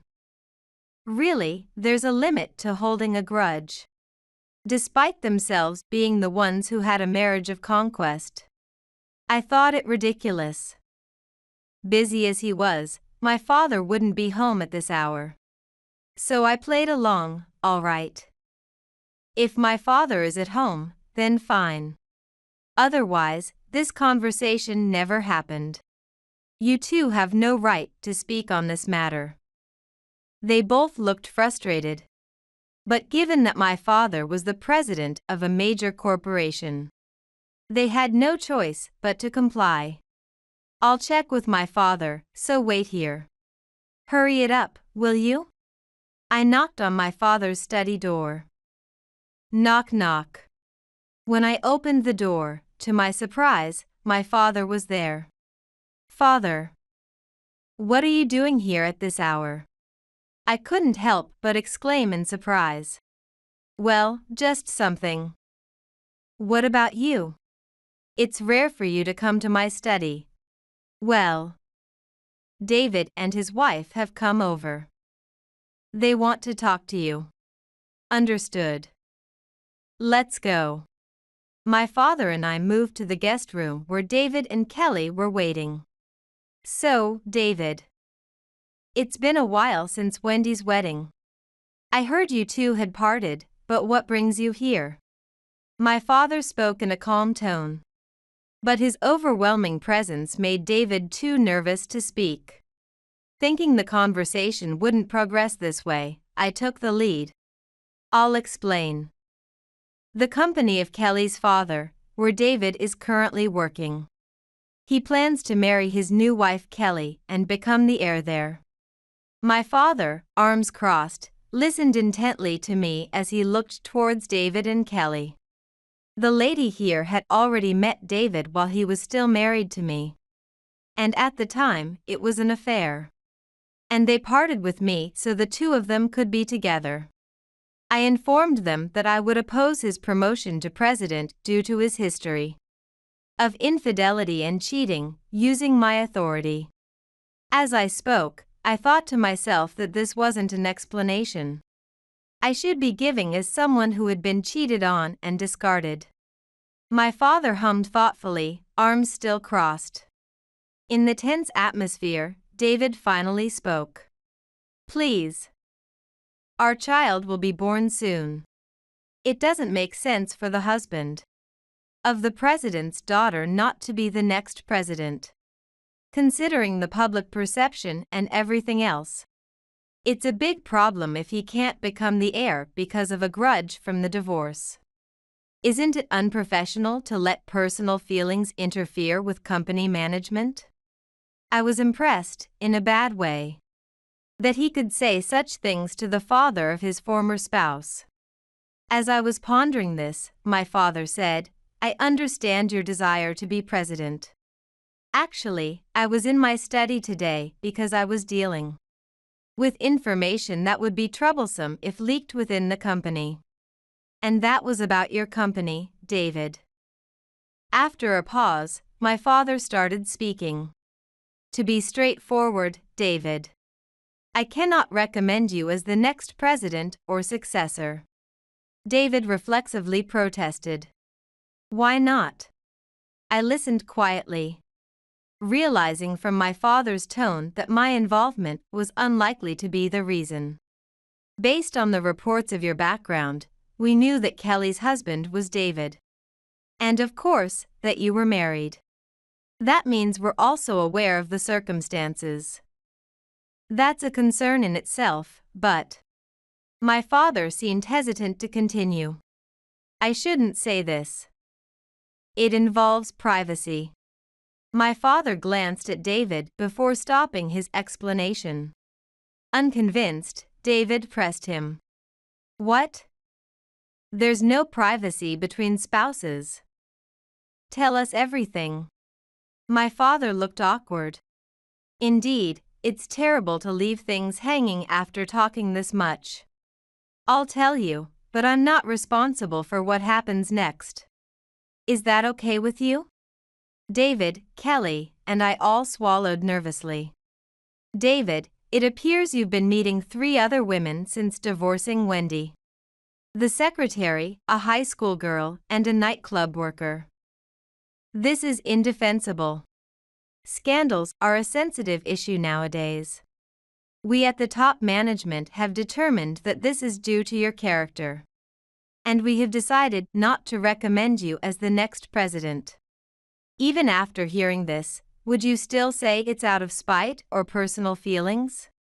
By the way, we do have evidence. Upon hearing my father's words, Kelly's face turned bright red.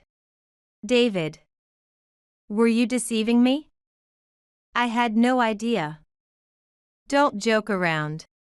Our child is about to be born, too. You really lack any sense of responsibility as a father. Kelly, it may sound harsh, but getting involved with a married man means it's likely the same could happen to you. It's a good lesson, isn't it? David was no longer concerned with being the successor. And there's one more thing. Is there still something else? It's about your father, the president of Baker Commerce. My father? We also plan to request his resignation at the next shareholders' meeting. Why? If David isn't the successor anymore, isn't that enough? Why does my father have to resign over this? Well, first, take a look at this. My father handed Kelly a brown envelope filled with documents. Inside were records showing the president had used company funds to support the 2 of them. What? I don't know about this. While it's fine if he uses his personal funds for support, using the company's money counts as embezzlement. I have no choice but to act. That's. Thank you for letting us know. David. We should discuss this matter thoroughly with both of our parents. Yes. Kelly expressed her gratitude to us and took David back home. My father and I exchanged glances. The storm has passed. I chuckled. Indeed, he agreed.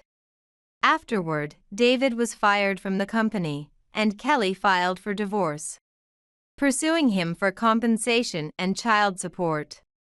at the shareholders' meeting, as my father had stated.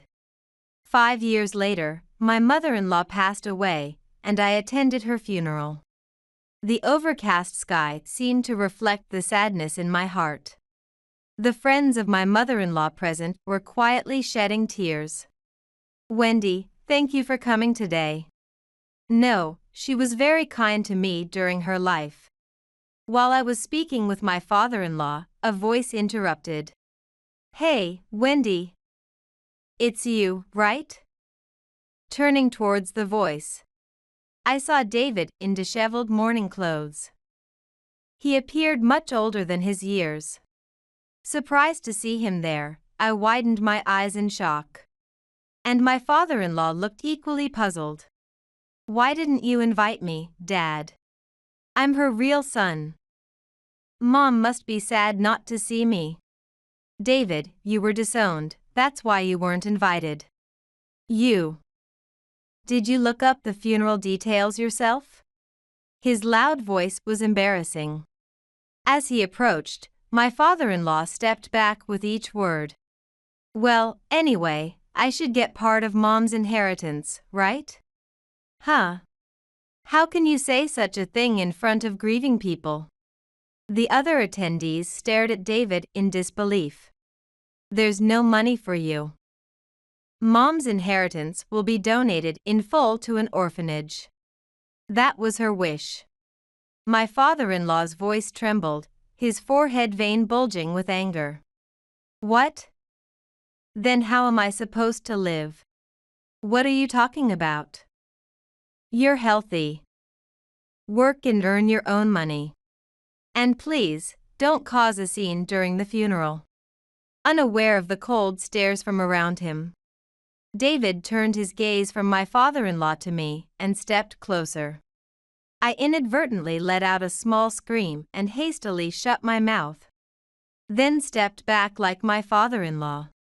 "Then give me back the compensation. Your father's a big company president, so it shouldn't matter, right? Why do you need money so badly? You said the compensation was just spare change back then." David began to explain his current situation. "Things have changed. After the divorce, I was fired. I've been to interviews, but no one will hire me. I can't pay back the money I borrowed for compensation. And child support to you and Kelly because I'm unemployed. I have to pay child support every month. I need the money for that." Despite David's pleas, I had no obligation to refund the compensation. "Try to find a job and manage your finances to pay it back." As I suggested this, he shook his head and suddenly grabbed my arm strongly. "What are you doing?" Even though I knew I shouldn't shout in front of others, I couldn't help but react reflexively. "Please, I want to remarry you. If we get remarried, the compensation will be returned. And I'll be freed from this debt-ridden life." Stunned and unable to speak, I tried to pull away, but his grip didn't weaken. "Do you seriously think I would want to remarry you? There's no way that would happen. The moment I saw you admit to cheating and act so nonchalant about it, any love or other feelings I had for you disappeared. Who was it that accepted the divorce with such insulting remarks at that time? And yet you have the audacity to turn around and press for remarriage. It just feels like you're mocking me. You still love me, don't you?" Those words earlier were just you not being honest with your feelings, right? I felt like slapping the man in front of me who was grossly mistaken. However, I am a rational person. To act impulsively would make me no better than someone who cheats without thinking. As I said earlier, I've long since lost any feelings for you. Please let go of me. Just as I said that, someone called my name, overlapping my words. Looking in that direction, I saw a man walking towards me with a little girl. "Mama," the girl called out to me in a childish voice as she ran up to me. "Who is this girl?" "She's my daughter." My daughter and I share a striking resemblance. Even without asking, it should be clear we are mother and child. But David seemed unable to accept it, his eyes darting around in confusion. I remarried. My in-laws introduced me to someone. David noticed the matching rings on my and my husband's ring fingers, and his body seemed to deflate, his knees hitting the ground. After the divorce debacle, my mother-in-law had said, "I don't know if it counts as an apology, but I want to introduce you to a wonderful person. He's very serious, kind, and sincere. Would you meet him once?" That's how I met my husband. We had come to the funeral as a family to pay respects, as my mother-in-law had taken good care of us during her lifetime. "Mommy, what's wrong with him?" Pointing at David, who seemed lost to the world. My daughter's voice snapped him back to reality, and he stood up, staggering away as if deflated. "Wendy, I truly apologize. I had no idea he would come here," my father-in-law said. Afterward, my father retired as president and became the chairman. Then sold all his shares, acquiring a substantial fortune. When David noticed me at the funeral, I was startled, wondering if he had caught wind of this. However, now that he knew I had a new husband, he would likely no longer interfere. David was destined to struggle with his debts for the rest of his life. Thanks to my father's wealth, we were able to live a comfortable life. Our daughter was growing healthily, and her capabilities were gradually increasing. Both parents watched over her warmly. My father's face always softened adorably when called Grandpa, his smile deepening. Having become a dependable father and a kind grandfather, I wanted to repay my father for all his help in any way I could, hoping for our family to continue living happily together.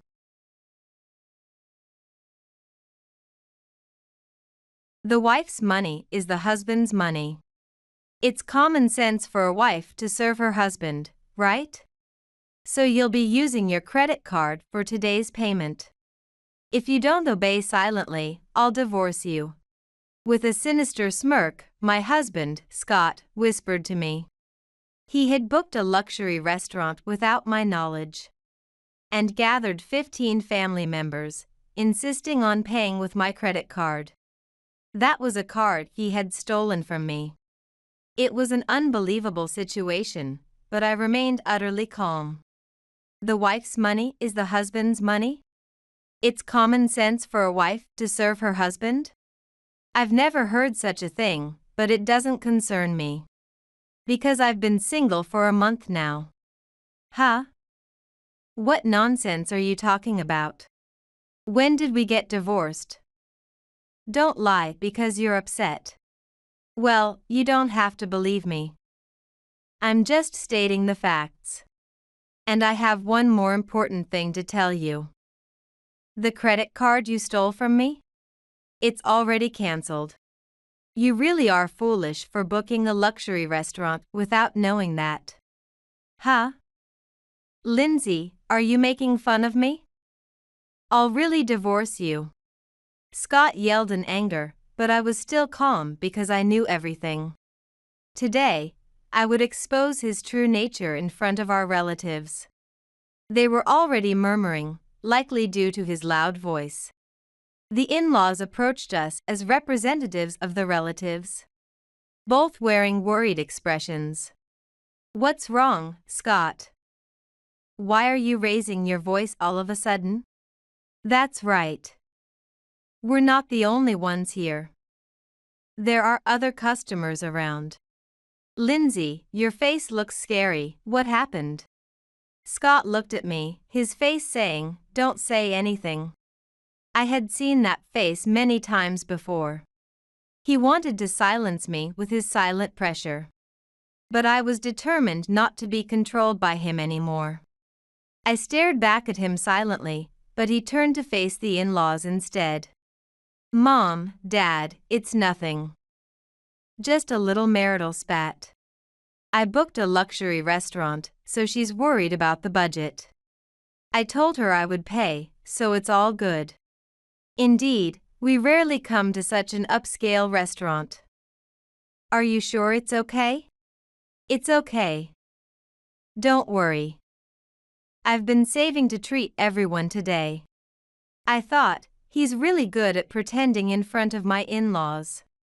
Scott lied with ease, but I was no longer surprised by it. I sighed secretly so he wouldn't notice, then explained the situation to the in-laws. Actually, Scott has stolen my credit card from my wallet without me noticing. And now he is insisting that I should be paying with that card today. What?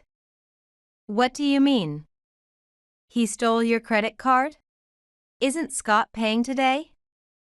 I thought he said that himself. We've gathered here today because he told everyone so. The in-laws and all the relatives were shocked by my words. As I glared at Scott again, he began to sweat. He was used to controlling me, but this exposure was unexpected for him. There's no way I would force Lindsay to pay in this situation. Mom, Dad, don't be fooled by her words. What? But you just said earlier that I should be paying with my credit card. No, I didn't say that. I said I wanted you to pay with your credit card. Because I realized I didn't have enough when I checked my wallet just now. We're husband and wife, so it shouldn't be a big deal, right? Scott desperately tried to cover up, claiming he hadn't forced me to pay but had intended to ask me. However, the in-laws couldn't believe his words and started questioning me. Lindsay, could there be some mistake? Scott said he was just trying to ask you. Yeah, right. It's hard to believe that Scott would force you to pay with your credit card. Right. I would never do such a thing. You guys know me so well. Scott took advantage of the in-laws' confusion to continue denying everything. It was all in vain. Now, just come with me. Go and make the payment. Scott was probably thinking my threat about the card being cancelled was just a bluff. I laughed inwardly at how foolish he was. When the payment was rejected, his face turned pale. What's wrong, Scott? You look so pale. Your card wasn't accepted. What did you say? You need to speak clearly, I don't understand. Your card wasn't accepted. That's what I told you, isn't it? The credit card has been cancelled. As I stated this plainly, Scott's face grew even paler. Seeing him like this, the in-laws' faces also darkened. They had trusted Scott, but his unraveled behavior made them start to believe my story about him stealing my credit card. Either way, my credit card was unusable. Scott's panic was only increasing. Why? Why did you cancel it? Why? Because I knew you would steal it. I had an opportunity to know that. Seeing me smirk cunningly, Scott looked confused, as if he had no clue. Then I decided to reveal his true nature to the in-laws and the relatives. Actually, there's something I haven't told you too. Since a year ago, Scott has been coming home less frequently. Since he works at your company, Dad, which is a major corporation. I understand that Scott is busy. However, he started going out even on holidays. And he began canceling our anniversary plans at the last minute, claiming sudden work. What? That can't be true. Not Scott. Of course, the mother-in-law couldn't believe it. And the father-in-law next to her was almost the same, frowning deeply. Yet, I continued to get to the heart of the matter. Recently, Scott started to pay more attention to his appearance. To tell the truth, he started using my credit card to buy things online without my knowledge.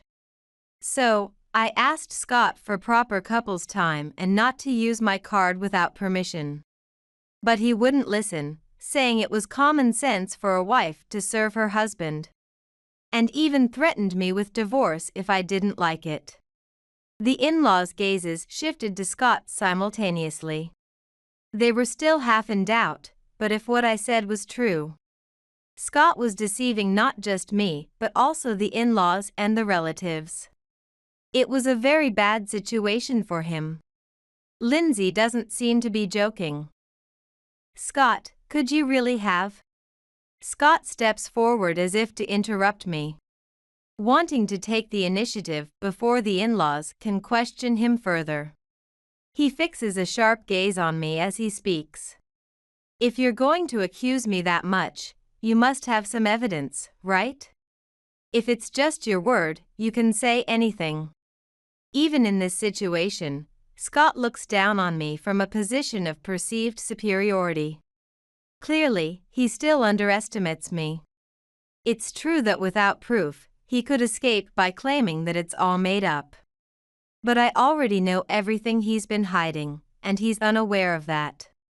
Now, I begin to expose the facts he's been hiding to the in-laws and the relatives. Scott, I knew you would say that, which is why I prepared this. I thought today would be the last time we meet. What? The last?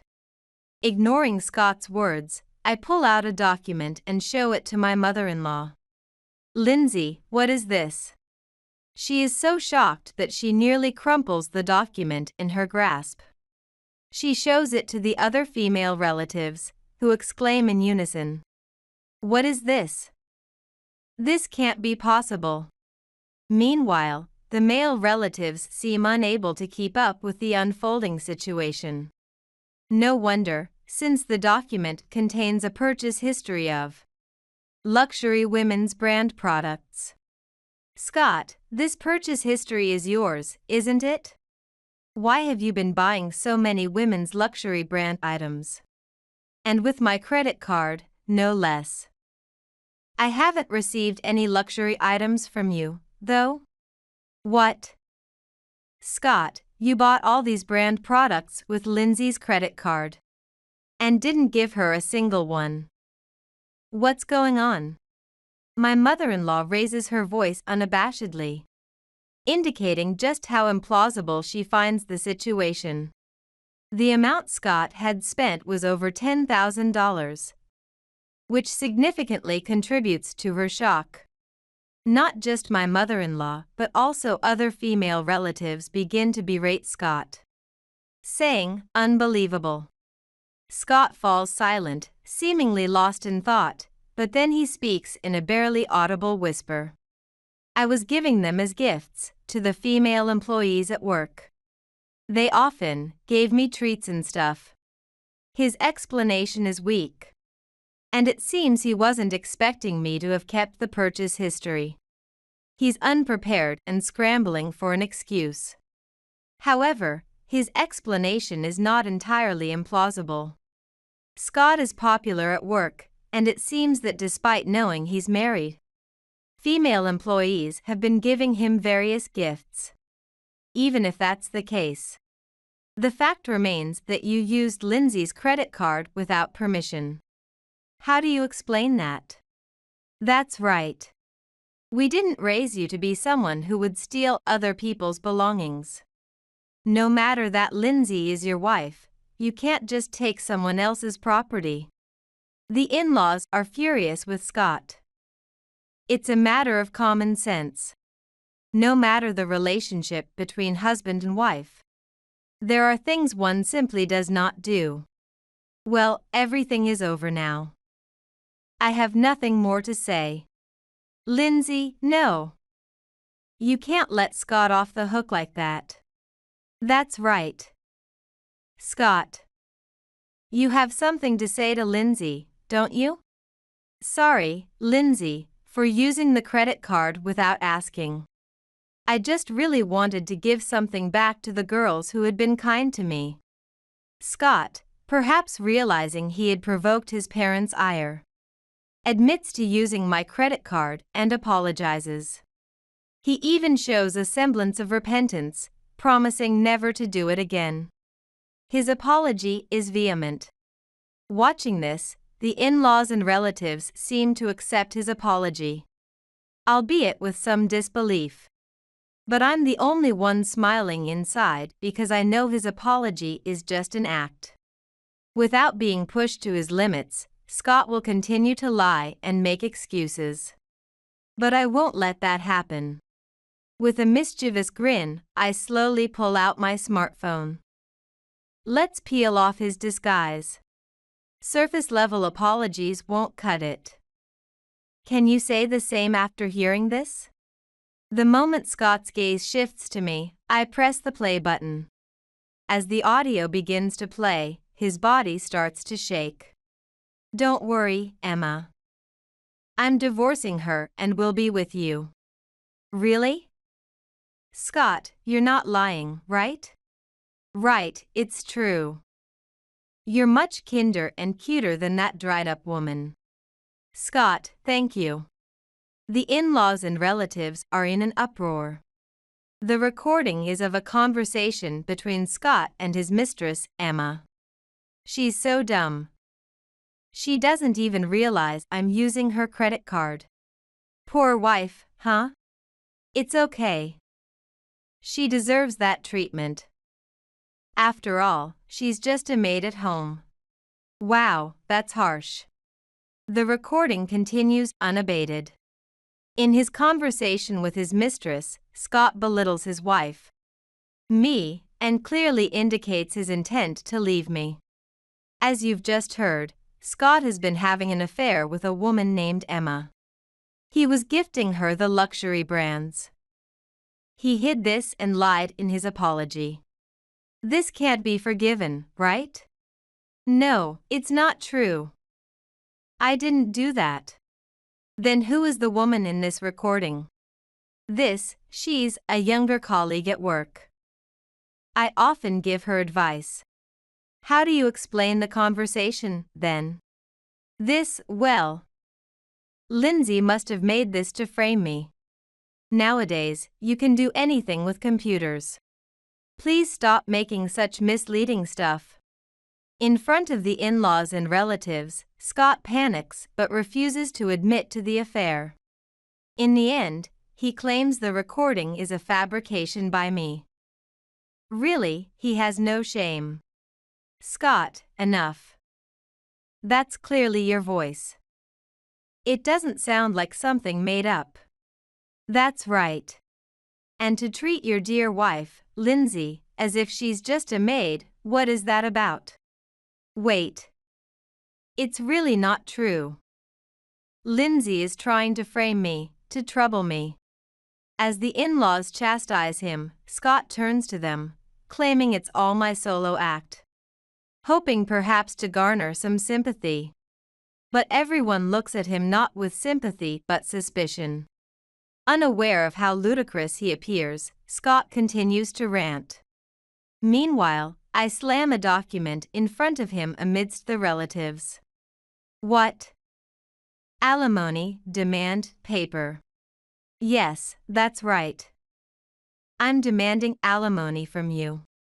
It's only right that you take responsibility. This document was prepared by my lawyer. With Scott's face turning pale, I explain that I already have proof of his infidelity. I also reveal that I have been in contact with his mistress, Emma, without his knowledge. What? Are you serious? You met Emma. I told her that I would report this to the company unless she told me the truth. And she cried and begged me not to. So, I promised not to say anything as long as she told me the truth. Did Emma tell you everything? Of course, she did. I have undeniable evidence. Which is why I brought these compensation claim documents to silence you. Don't mess around. Sneaking around behind my back. How dare you do something without your husband's permission, being just a wife? Listen. Didn't I say it at the beginning? I've been single for a month now because I submitted the divorce papers that you had been threatening me with. And, wasn't it you who were sneaking around? What do you think? Am I saying something strange? It seemed that Scott had not expected me to actually submit the divorce papers. He had used as a threat, and he was shocked. At the same time, his face turned red with anger. Although he probably wanted the divorce too, he was furious that things were not going according to his plan. Forgetting that the in-laws and relatives were there, he grabbed my chest. My father-in-law stepped forward to help me, but I stopped him and glared at Scott. I did not back down. I can't believe you could do all this. You used to be so obedient, listening to everything I said. Scott was speechless at how far I had come. He probably thought I couldn't take such actions. No one was on his side anymore. Before I knew it, everyone had furious expressions. Scott, what kind of person are you? Treating your precious wife, Lindsay, like a maid, and on top of that, cheating and hurting her. We didn't raise you to be such a person. Scott, you are wrong. Lindsay is your wife, not a maid. Someone who can do such things casually doesn't belong in my company. You're fired. What? Fired? Wait a minute, Dad. I don't care. I'll ask someone else trustworthy to do your job, so you don't need to come from tomorrow. And don't expect any severance pay. With these words from the in-laws, Scott fell silent as if resigned. He also faced criticism from other relatives, shrinking more and more. Shut up. What? Shut up, shut up. I don't care about any of you anymore. Lindsay, if you've already filed for divorce, that makes things easier. Suddenly raising his voice, Scott defiantly declared that he would marry Emma. How could you say that? You deceive us and still say such things? You should apologize to Lindsay first. Ha! Why should I apologize? It's the fault of those who were deceived. Fired? I don't care. I'm competent, so I can make it in any other company. I never cared about your company, Dad. I only joined because you kept nagging about the errand stuff. All I need is Emma. Scott remained defiant. Apparently, he was seriously involved with Emma and didn't need anything else. Love blinds, as they say. The relatives were all standing, furious. But no matter what they said, Scott ignored them and didn't listen. I quietly spoke to him. Hey, Scott. What? If you don't apologize now, you'll definitely regret it later. I looked him in the eyes and gave him one last warning. But Scott scoffed at my words. I've regretted nothing but marrying you. You were truly a useless wife. You were never kind or considerate. To still not apologize to Lindsay at this point and say such things. I will not forgive this. You are not to enter our house ever again. That suits me fine. I was sick of it anyway. The only reason I married Lindsay was that you two were annoying me. About getting married. I planned to dump her when the time was right. I don't need to apologize to such trash. Despite being reprimanded by his father and facing disinheritance, Scott continued to belittle me until the end. So, you really won't regret it? There's no way I'll regret it. I'm going to be happy with Emma. With that, Scott left the restaurant. We watched him go. When he was out of sight, the in-laws apologized to me. Lindsay. I'm truly sorry. We believed everything Scott told us. Maybe if we had paid more attention to you, this wouldn't have happened. No, it's not your fault, Mother. It's also my fault for not telling you. Lindsay. We'll surely reach Scott. I promised to make him take responsibility. Thank you. But you don't need to do anything.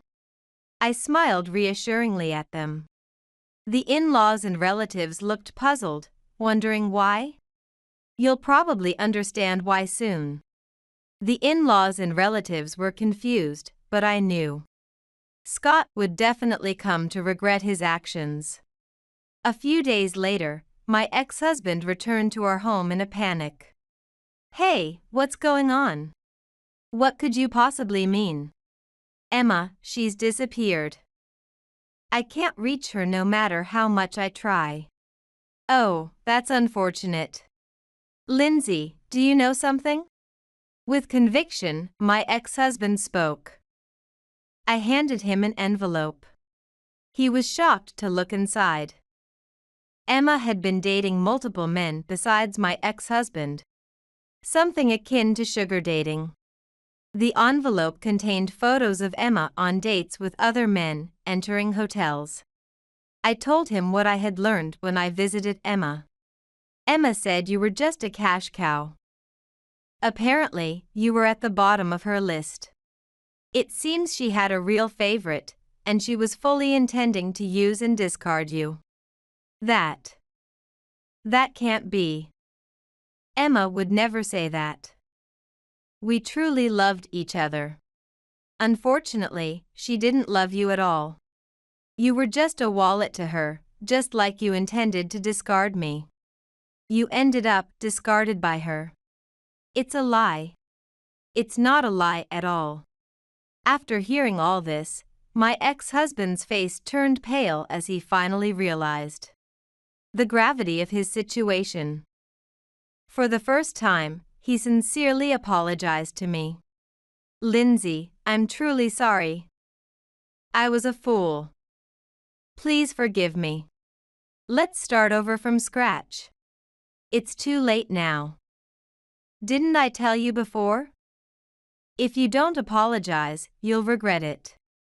At that time, I was deceived and infatuated with Emma, but I'm a victim too, please.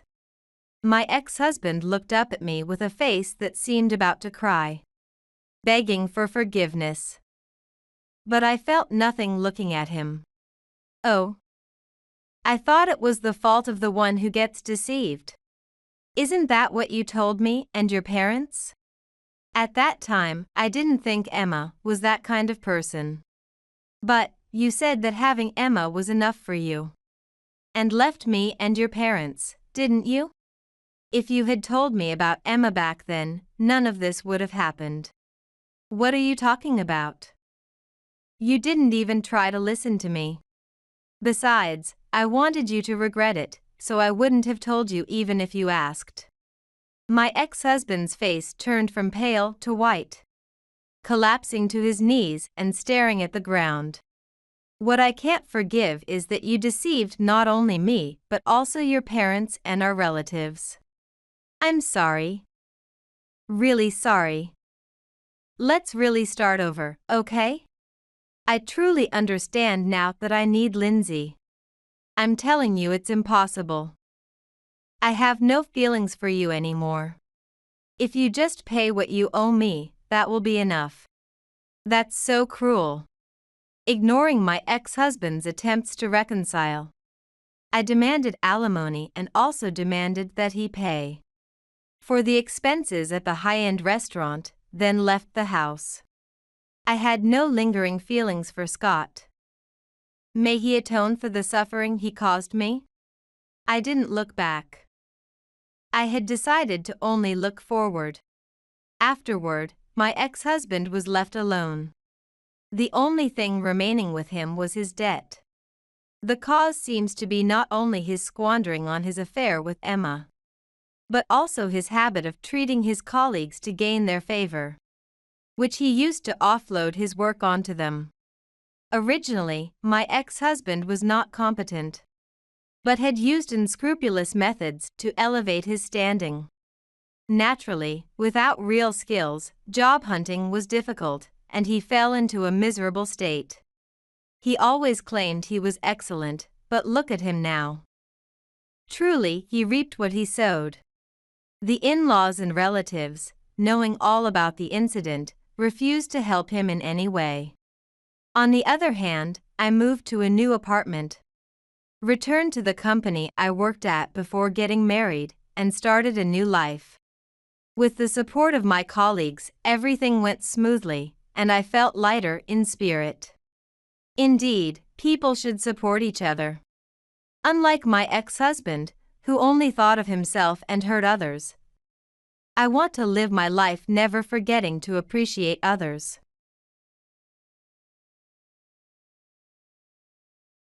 My parents never loved me. There was no reason. If anything, it was just because my younger sister was cuter. The only ones who ever loved me were my grandparents. My name is Samantha. I'm 45-year-old, born in the central city, but this spring I moved to the countryside. It goes without saying that I get excessively jittery every time I see large spiders or geckos, reminiscent of my visits to my grandparents' rural home as a child. Seeing the bugs I'm not fond of reminds me of the old times. It's a very mixed feeling. But well, since those are warm memories, it's fine. My childhood was never happy. There might have been happy times, but I don't remember them. From a young age, my parents raised me differently than my sister, Erica, who is 2 years younger. That's why I loved the yearly visits to my paternal grandparents in the countryside. I played house with my grandmother, crushing grass with stones, and my grandfather made woodcraft. I have plenty of memories. However, after my grandfather passed away when I was in kindergarten, my parents stopped going near the countryside. I later found out that my mother hated the countryside, calling it earthy and unpleasant. Since my father was under her thumb, I lost the only 2 people who played with me. My mother hated the countryside, but she disliked me just as much. I honestly don't remember much about my time in kindergarten. It is said that people tend to forget unpleasant memories under stress and rewrite them as good memories, especially children. What I clearly remember is being sent straight to the bath every time I returned from kindergarten because I was sweaty. My sister wasn't treated that way, so in retrospect, maybe it was just to instill in me that I was a smelly child. I fully realized the disparity between me and my sister when I entered elementary school. On the day of my entrance ceremony, my father didn't attend, saying, "Erica wants a toy." My mother complained endlessly, "Huh? But I want to go too." Thanks to that, I spent the entire ceremony looking at my sulking mother's face. Not to mention the typical scene at the school gate. Capturing a photo in a backpack didn't happen. At that time, I thought, is this how it's supposed to be? I was too young and didn't know any better, because I didn't know other families to compare with. But 2 years later, at Erica's entrance ceremony, seeing our parents buy new clothes and a video camera made me realize the disparity between us. I wish I hadn't known, because not noticing might have spared me the feeling of loneliness. Erica took a photo in front of the school gate and our parents, all smiles. After Erica's entrance, I noticed other differences as well. Every time I had a parent visit day, my mother always arrived late, about 15 minutes before the end. Foolish me thought. Mom is taking care of Erica and is busy, but I'm happy she comes even if late. However, for Erica's class observation days, my mother would prepare the day before with a face pack. Moreover, she didn't show up at my parent visit on the same day. From that day on, my mother stopped coming to parent visit days. Eventually, my teacher said, "I understand you're busy, but please try to come on parent visit days." And she reluctantly came. but only 5 minutes before the end, and then she stopped coming again. There were no photos of me at sports festivals either. Erica was always captured in videos just standing in line. Whether I was dancing or doing anything, I was never preserved as a subject in any photos. My socks were worn until the fabric between the toes hurt. Even when holes opened at the big toes. You can still wear them, I was told. Meanwhile, Erica frequently had her clothes replaced. As I became aware of the disparity with my sister, a loneliness I had never felt before engulfed me. Do Mom and Dad hate me? So, in a moment of wanting some attention, when Erica was talking about getting new clothes, I tried to act spoiled and said, "Buy me some too."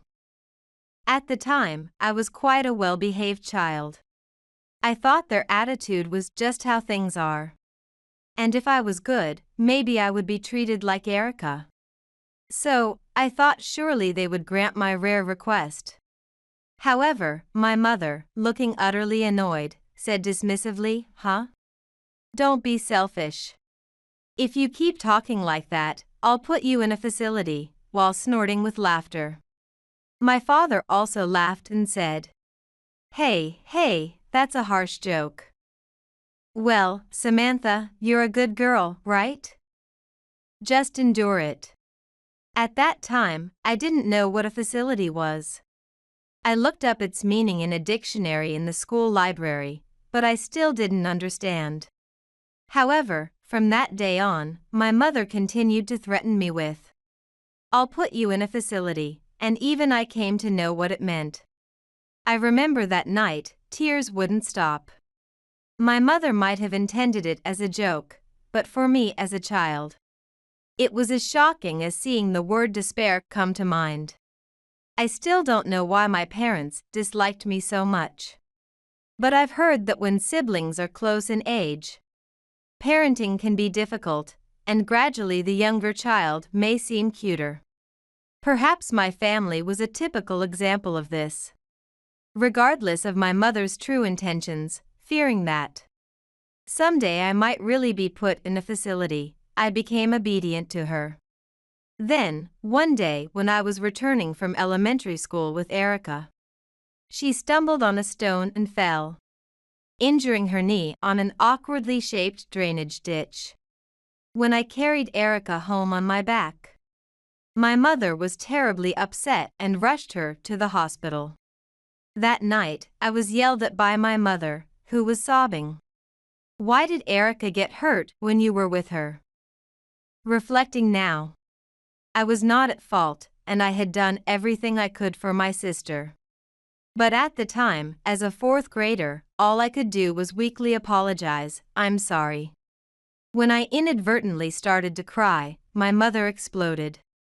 "We're the ones who want to cry. What if Erica is scarred for good?" My father, while trying to soothe my mother, said, "If it were Samantha who got hurt, I wouldn't have worried. I only walked home with my sister because Mom and Dad told me to, even though I wanted to go home with my friends." That thought swirled in my heart, and from that day, I gradually began to dislike my only sister. Strictly speaking, I didn't hate her. I wanted to get along and thought she was cute. She adored me, but I was just jealous of the affection she received from our parents. I even disliked myself for feeling this way. Why couldn't I love my sister? Why couldn't our family be normal? Consumed by these dark feelings, I lived each day to the fullest. Then, when Erica entered middle school, I was forced to quit the basketball team. It was a parental mandate to come home together. Erica, too, was forbidden from club activities by our overprotective parents because of the injury she suffered that day. I had hoped to be away from Erica in high school, but my sister, who hadn't studied for the entrance exams, was forced to choose a school she was guaranteed to pass into. It was for us to attend the same school. For some reason, our parents wanted me to keep an eye on her. even though we wouldn't be together for the full 3 years. The fact that we had to go home together, just because we were in the same school, was bizarre. But strange parenting wasn't new to us. I wanted to resist, but without the ability to earn money myself, I had no choice but to comply, especially since they threatened not to pay my tuition otherwise. Later, despite Erica having the capability to aim for a higher level school, she enrolled in my high school as per our parents' projected future. At that time, I resented Erica so much that I barely spoke to her. And I don't know what she thought about her own educational path. I only remember that she always seemed timid around me. At school, we were ridiculed for always sticking together. And we both felt out of place in our class. Since almost all play with classmates was forbidden, we remained isolated. Erica's timid demeanor might have stemmed from that. I often wondered who could possibly be happy living like this. However, a turning point came in my senior year of high school. Our parents said, "We won't stop you from going to college, but only a junior college for you. Erica will go to a 4-year all-girls college." By then, they were afraid of Erica getting a boyfriend and going far away. They planned to keep her close to home, even if it meant higher tuition fees, to a women-only place. Thankfully, I was finally able to separate from Erica. And the 2 years I spent at junior college were truly enjoyable. The days of freely going home with friends and organizing study sessions are memories I will never forget. Then, in my second year of junior college, another happy event occurred. My grandmother, who had been living apart, injured her leg and came to live with us. My mother was very reluctant, but my father persuaded her. I was thrilled to live with my grandmother, which was a sentiment I felt for the first time toward my father. Perhaps because of my grandmother's presence, my parents didn't treat me as harshly as before. For the first time, I experienced days that were smooth sailing. One day, as my graduation from junior college was approaching, and I was preparing for the job induction ceremony, my mother said, "Why bother preparing a suit? You won't use it anyway." "Why?" "Because I contacted them and declined your job offer. With what you'd earn, you couldn't enrich our finances, right? So, just be unemployed and drive Erica to school every day." I sighed involuntarily. Sister, sister, sister. That's all that seemed to occupy their minds. Even my father chimed in, saying, "Be happy I'm saying it's okay for you to be unemployed." "Well, I'm not going to take care of you financially." I stared down at my parents, embarrassed by them. It was at that moment. "You were completely fooled, you foolish sons." My grandmother laughed uproariously, clapping her hands behind my parents. "Ha," my parents said, looking dumbfounded. Seeing my grandmother looking so amused, I couldn't help but laugh along with her. "Resign from the job offer? The company you thought you called about? Samantha's job is actually a friend's company where I run my own business." "What?" As my grandmother revealed this, my parents' eyes widened in shock. "What do you mean by that?" "Mother, why are you walking normally, eh? I thought your leg was." That was a lie too. My grandmother, who was supposed to have bad legs, walked briskly past my parents with a smug look. I knew that even if I secured a job, my mother would have declined it on my behalf. I had overheard my parents whispering about it before the job hunting season even started. "If we make Samantha drive her sister every day, no weird guys will approach her from a university with a possibility of marriage. We must completely keep men away from her." Seriously, they discussed such absurd things. I had hoped to leave my parents' home upon getting a job since I couldn't do so during college. Hearing their conversation, I was devastated. Was I destined to live a life tethered to my parents? During that time, a college friend who noticed my pale face expressed concern. Having never really had friends, being worried about by a friend was a new experience for me. Thanks to this friend, I was able to confide in them about my life and what had happened. It was my friend who suggested I rely on my grandmother, making me realize that was an option. Perhaps because of my upbringing, I had no sense of relying on others. I thought I had to handle everything on my own. From there, I got my grandmother's phone number and secretly contacted her from my friend's house so my parents wouldn't find out. I was silent, holding the receiver, not knowing what to talk about after such a long time. Then my grandmother said, "Is that you, Samantha? How did you know? Don't underestimate me. I wouldn't forget my precious granddaughter." I could hear my grandmother's laughter, warm and familiar. I cried as I told her everything. It was me who made up the story about my leg being bad to get that dimwit to take me in. My grandmother had skillfully used my father to make arrangements to live with us. She could have taken me in immediately. But since the university was known to my parents, I couldn't escape. So, she made arrangements for me to safely get a job out of state without my parents knowing. After my grandmother finished explaining everything to my parents, it was then. "I can't stand this house anymore either." Erica appeared behind my grandmother, tears streaming down her face. "What?" my parents exclaimed in surprise. "You hate it, why?" "We've been good to you, Erica." "That's right, Erica." At their words, Erica was silent for a moment, looking down, then glared at our parents with eyes red from crying. "Good to me? Do you really think that? Since I was little, you've told me, Erica, your sister hates you, so leave her alone. Trust us.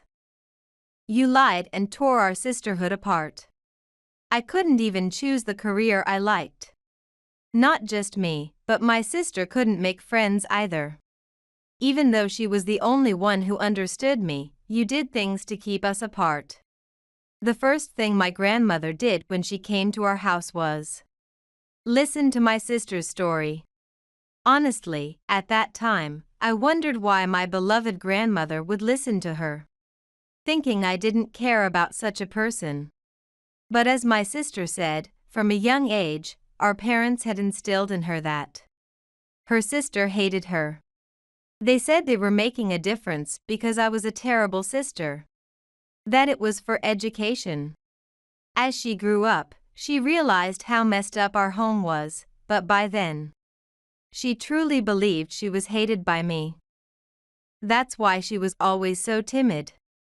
She didn't know how much of what our parents said was true, and gradually became afraid to even speak with me. Like me, she hadn't realized that relying on others was an option. Had no friends, and was dealing with her problems alone. The sister I had always envied and been jealous of was also a victim of our parents. That didn't mean I immediately felt she was my precious sister. No matter what, I couldn't get rid of my jealousy. Maybe my grandmother understood that. She let us skip school and rented a room in a business hotel to give us time to talk away from our parents' eyes. We cried and vented our feelings to each other. My grandmother silently watched over us, exhausted from letting out our emotions. I fell asleep and woke up holding my sister's head to my chest. I had been jealous and resentful, but the truth is, I also felt she was just as precious. That was the moment I realized it. I couldn't immediately think of her as my beloved sister, but I was sure we could change. Thus, we decided to start over as sisters from that day. Well, since my job offer was still pending and we couldn't immediately act sisterly. Because of our unpredictable parents, we couldn't leave the house safely yet. Why not? What will happen to us if Erica hates us? Samantha resents me. Erica has to take care of us in our old age. I can't trust Samantha with that. So it seems. My parents were abnormally opposed to Erica having a boyfriend. Because they were planning for her to take care of them in the future. I thought they were just trying to dump everything unpleasant on me. But it seems they simply felt their lives would be in danger with me. Well, I'm confident enough that they should naturally worry about such things. Given how badly they've treated me. I might not know what I'd do if I saw my weakened parents in front of me. So I couldn't help but retort, even if you ask, I won't do it.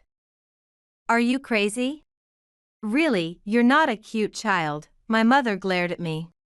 Yeah, maybe you're just like me, I said with a snort. And my mother made an ugly face as she clicked her tongue. It's no use saying you don't want to, Erica. You've already been accepted to a nearby university, right? Let's get along. My mother grabbed Erica's shoulder and began to persuade her with her own convenient reasoning. Ah, that too, I've told the school about the situation and submitted a withdrawal notice. Erica will be pursuing a career as a wedding planner at a vocational school out of state starting in the fall. What? How come? As my grandmother smiled and spoke, my parents' mouths hung open in astonishment. What foolish faces they made.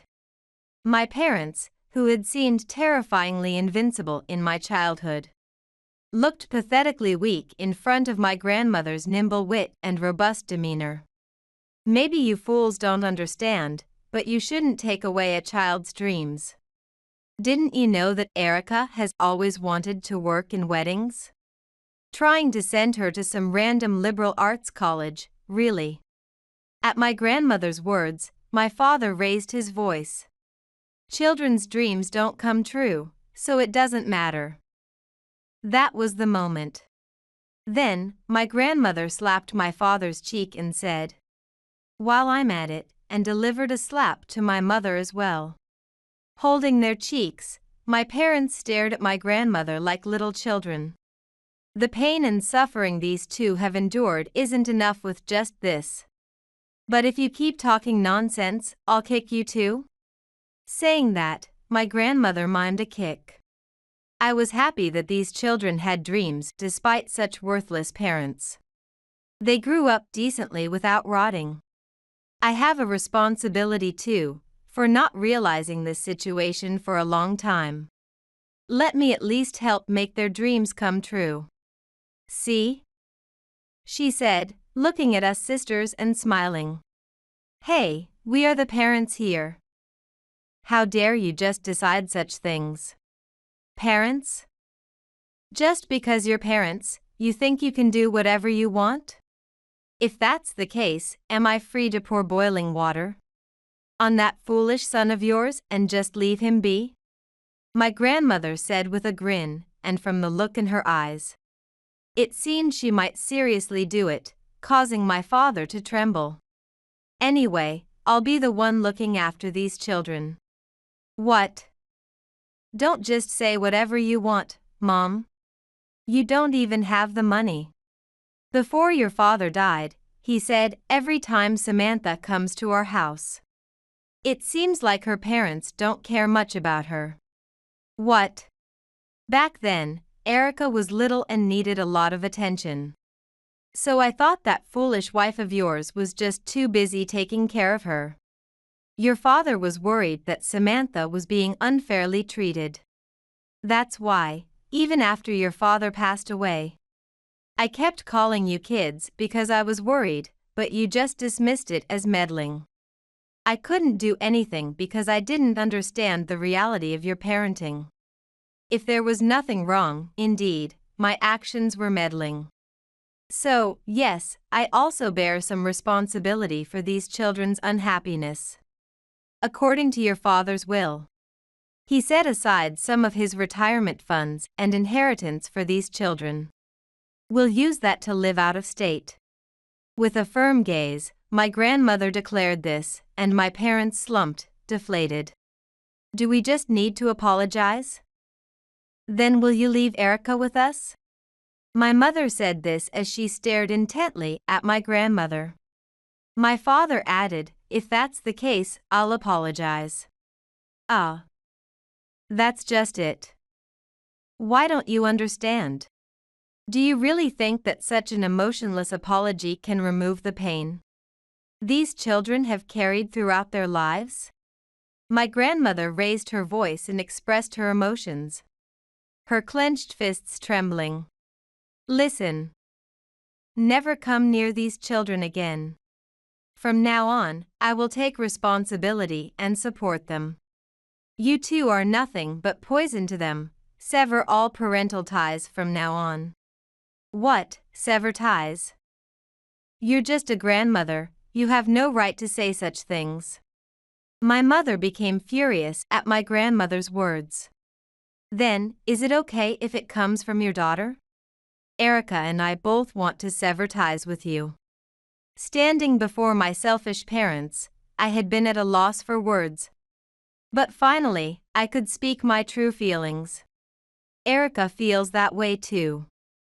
To that extent. To that extent, huh? It's easy for you to say. You were never decent parents to either Erica or me. That's why severing ties is the only option left. Why can't you understand that? Shut up. That's just it. You're parents who can't be reasoned with. I knew that, but it's really hopeless. Anyway, we're leaving this house with grandmother. Why, you'll let us know your address, won't you, Erica? Even now, my mother clung to the hope that Erica will surely. Which made me nauseous. My father finally realized there was no more hope. Watching my mother's foolish antics with a pale face. I absolutely refuse. I've always done what you wanted, but no more. Mom and Dad, please forget about me. I never had parents who loved me. You are strangers to me. Erica was a bit shaky, perhaps due to the long-lasting effects of being compliant. She was likely scared. However, looking into our parents' eyes and speaking her mind was impressively courageous, even for my sister. So, today is the last day we're in this house. We already have a new place to live. I'll come back for our things later, but I won't let you near the children, so be prepared. With that declaration, my grandmother took our hands and briskly led us out of the house. From then on, the three of us started living together out of state. There was a vocational school nearby my company that Erica wanted to attend, and my grandmother found us a convenient place to live. At first, being told we could freely interact with each other was honestly a bit awkward. But my grandmother skillfully mediated. It took about half a year, but I think we finally started to have a sisterly relationship. By the time Erica graduated from vocational school, we were going shopping together. And my grandmother and I were her practice partners for job interviews. We had become a good family. The night we celebrated Erica becoming a wedding planner is still a fun memory for us.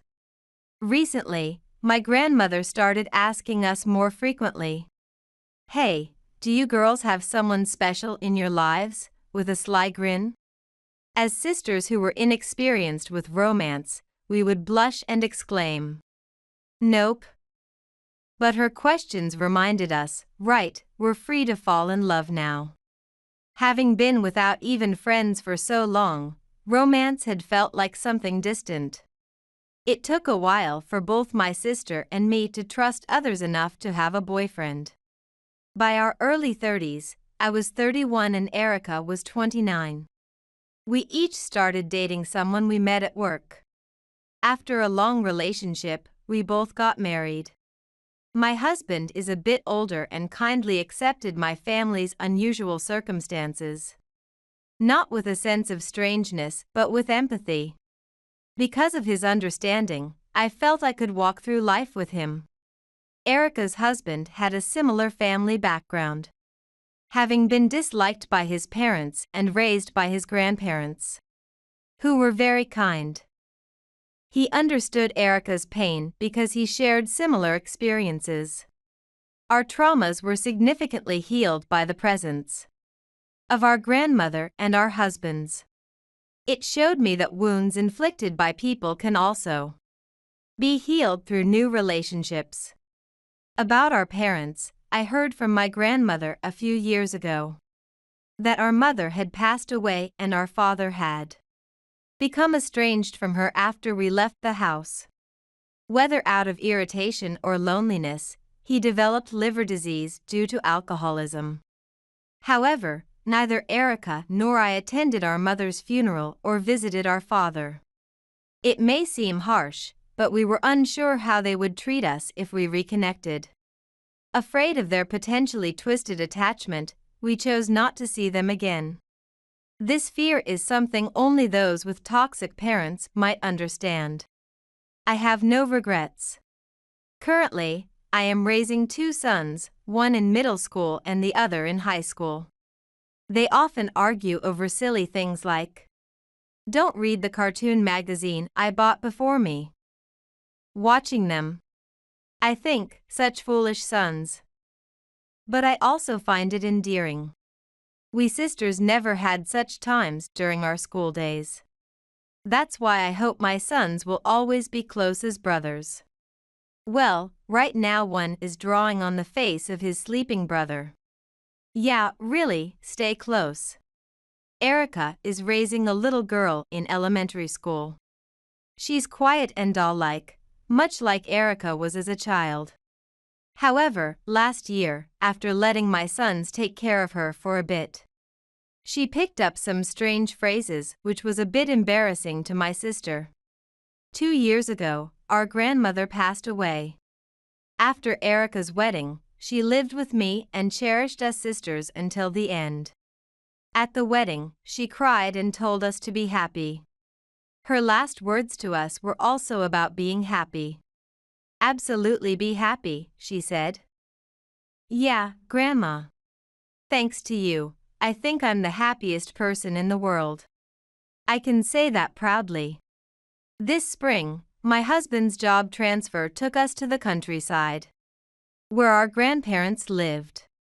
My city-raised kids were shocked at first by the rural lifestyle, but they've come to enjoy fishing at the riverbank, and now they say the countryside is the best every weekend. They've also learned to catch crayfish from their classmates and are now proclaiming, "I'll become a professional crayfish or turtle fisher in the future." Son, I don't think that's a career. Probably. Although my grandmother is no longer with us. When I feel the countryside air, it's as if she's right beside me. Knowing her, she's probably still watching over us from nearby. Watch over us, Grandma, as Erica and I continue to find even greater happiness. Someday when we join you, let's have another girls' night out together. May the future, and the day we join Grandma in the same place, greet us with smiles. Today, as always, I live each day cherishing the kind thoughts my grandmother left in my heart. The remittance is too little. Are you mocking us?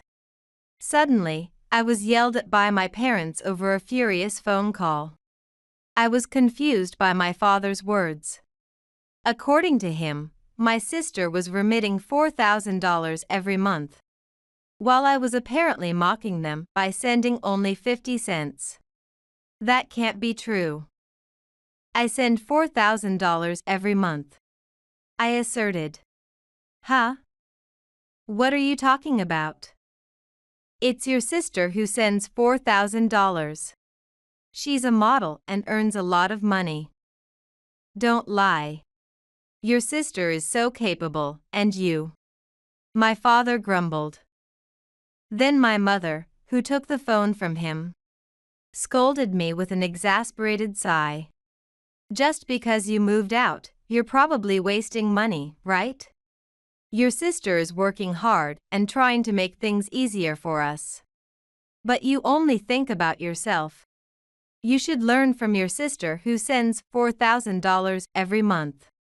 From a young age, my parents doted on my sister. I couldn't understand the true intention behind their words, and felt speechless with sadness. Why was it believed that I only sent 50 cents? While puzzled, I decided to stop all remittances as my parents had stated. My name is Rose. I am a 28-year-old employee at a food processing company. I have a sister, Alyssa, 5 years my junior. From childhood, Alyssa had well-defined features and looked like a doll. Her appearance was angelic, and passers-by would turn their heads to look at her. Adults would often praise her, saying how cute she was. Compared to her, I was quite plain, so the adults would chuckle and say, "Rose is just so ordinary." Moreover, my parents adored the cute Alyssa, hoping to make her a model or celebrity in the future. The difference in how my parents treated Alyssa and me has been clear since I was conscious. As a child, I wore hand-me-downs that were worn out, while Alyssa always received new clothes. Alyssa was allowed to take any lessons she wanted, while I couldn't even attend cram school. Alyssa, raised as the darling of the family, became increasingly selfish. Rose's things are my things. My things are also my things, she would say, and took all the stationery I liked. Whenever I said something, my parents invariably dismissed me, saying, "Rose, you're the older sister, so be patient." I was fed up with Alyssa's cunning ways, and our parents never scolded her. I was hurt by our parents' blatant attitudes, but resigned myself to it. As I approached upper elementary school, Alyssa started demanding her own room. Knowing she wouldn't listen if she threw a tantrum, my parents said, "From today, Rose, you sleep in the living room. Rose, you don't need a room because you have few clothes." I reluctantly spread my mattress in the living room to sleep. My grandparents in the portraits had passed away soon after Alyssa was born, but they had adored me when I was little. My grandfather, who named me, loved Rose. And since I was born in the spring when the roses were in full bloom, he named me Rose. As a child, I remember feeling warm and comfortable on my grandfather's lap. Rose, even if things are hard, they will eventually end. And happiness will bloom again like Rose, he used to say. I vaguely remembered such things. Even so, my parents' attitudes never changed, and I continued to live feeling out of place. My dream was to become a school nurse. And I told my parents I wanted to go to university, but they opposed it, saying, "We don't have the money, so work after high school graduation. You don't need education, and we still need a lot of money to take care of Alyssa. So you should cooperate for your sister." It was clearly not a situation where I could pursue further education. However, our family was not poor, just a very ordinary middle-class household. My parents were stingy with money for me because of Alyssa, so eventually, I attended a commercial high school, and Alyssa attended a prestigious women's university. After graduating from high school, I got a job at a small company and decided to move out. Ideally, I would have liked to live at home until marriage to save money. But I could see that staying at home would only continue the oppression. I rented a cheap studio apartment near my company. Living alone was more comfortable since my family home had not been a welcoming space. After graduating from university, Alyssa, who had received all my parents' hopes, lived at home and signed with a talent agency to work as a model. Apparently, she was scouted by her current agency while shopping with friends. My parents were overjoyed at Alyssa's entry into the entertainment industry and boasted about it to everyone they knew. One day, unusually, Alyssa contacted me, proposing to repay our parents for raising us. Now that both of us have grown up, we should make things easier for Dad and Mom. Let's be filial together from now on. Alyssa spoke cheerfully in a very good mood. I thought, Alyssa, who used to only think about herself, has grown up.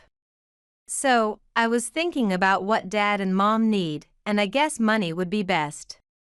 How about sending about $4,000 a month? $4,000? I was surprised at the higher amount than I expected. I thought, modeling work must be doing well. If both of us send money, I'm sure Dad and Mom will be really happy. Let's start sending money from this month. I felt a slight discomfort in her words, but our parents had debts from raising us. As they wanted to repay those debts quickly, I agreed. However, I didn't have much spare money either. I first dipped into my savings to send the $4,000. My monthly salary was $3,000. Even if I kept my living expenses to $1,000, I was still short $2,000.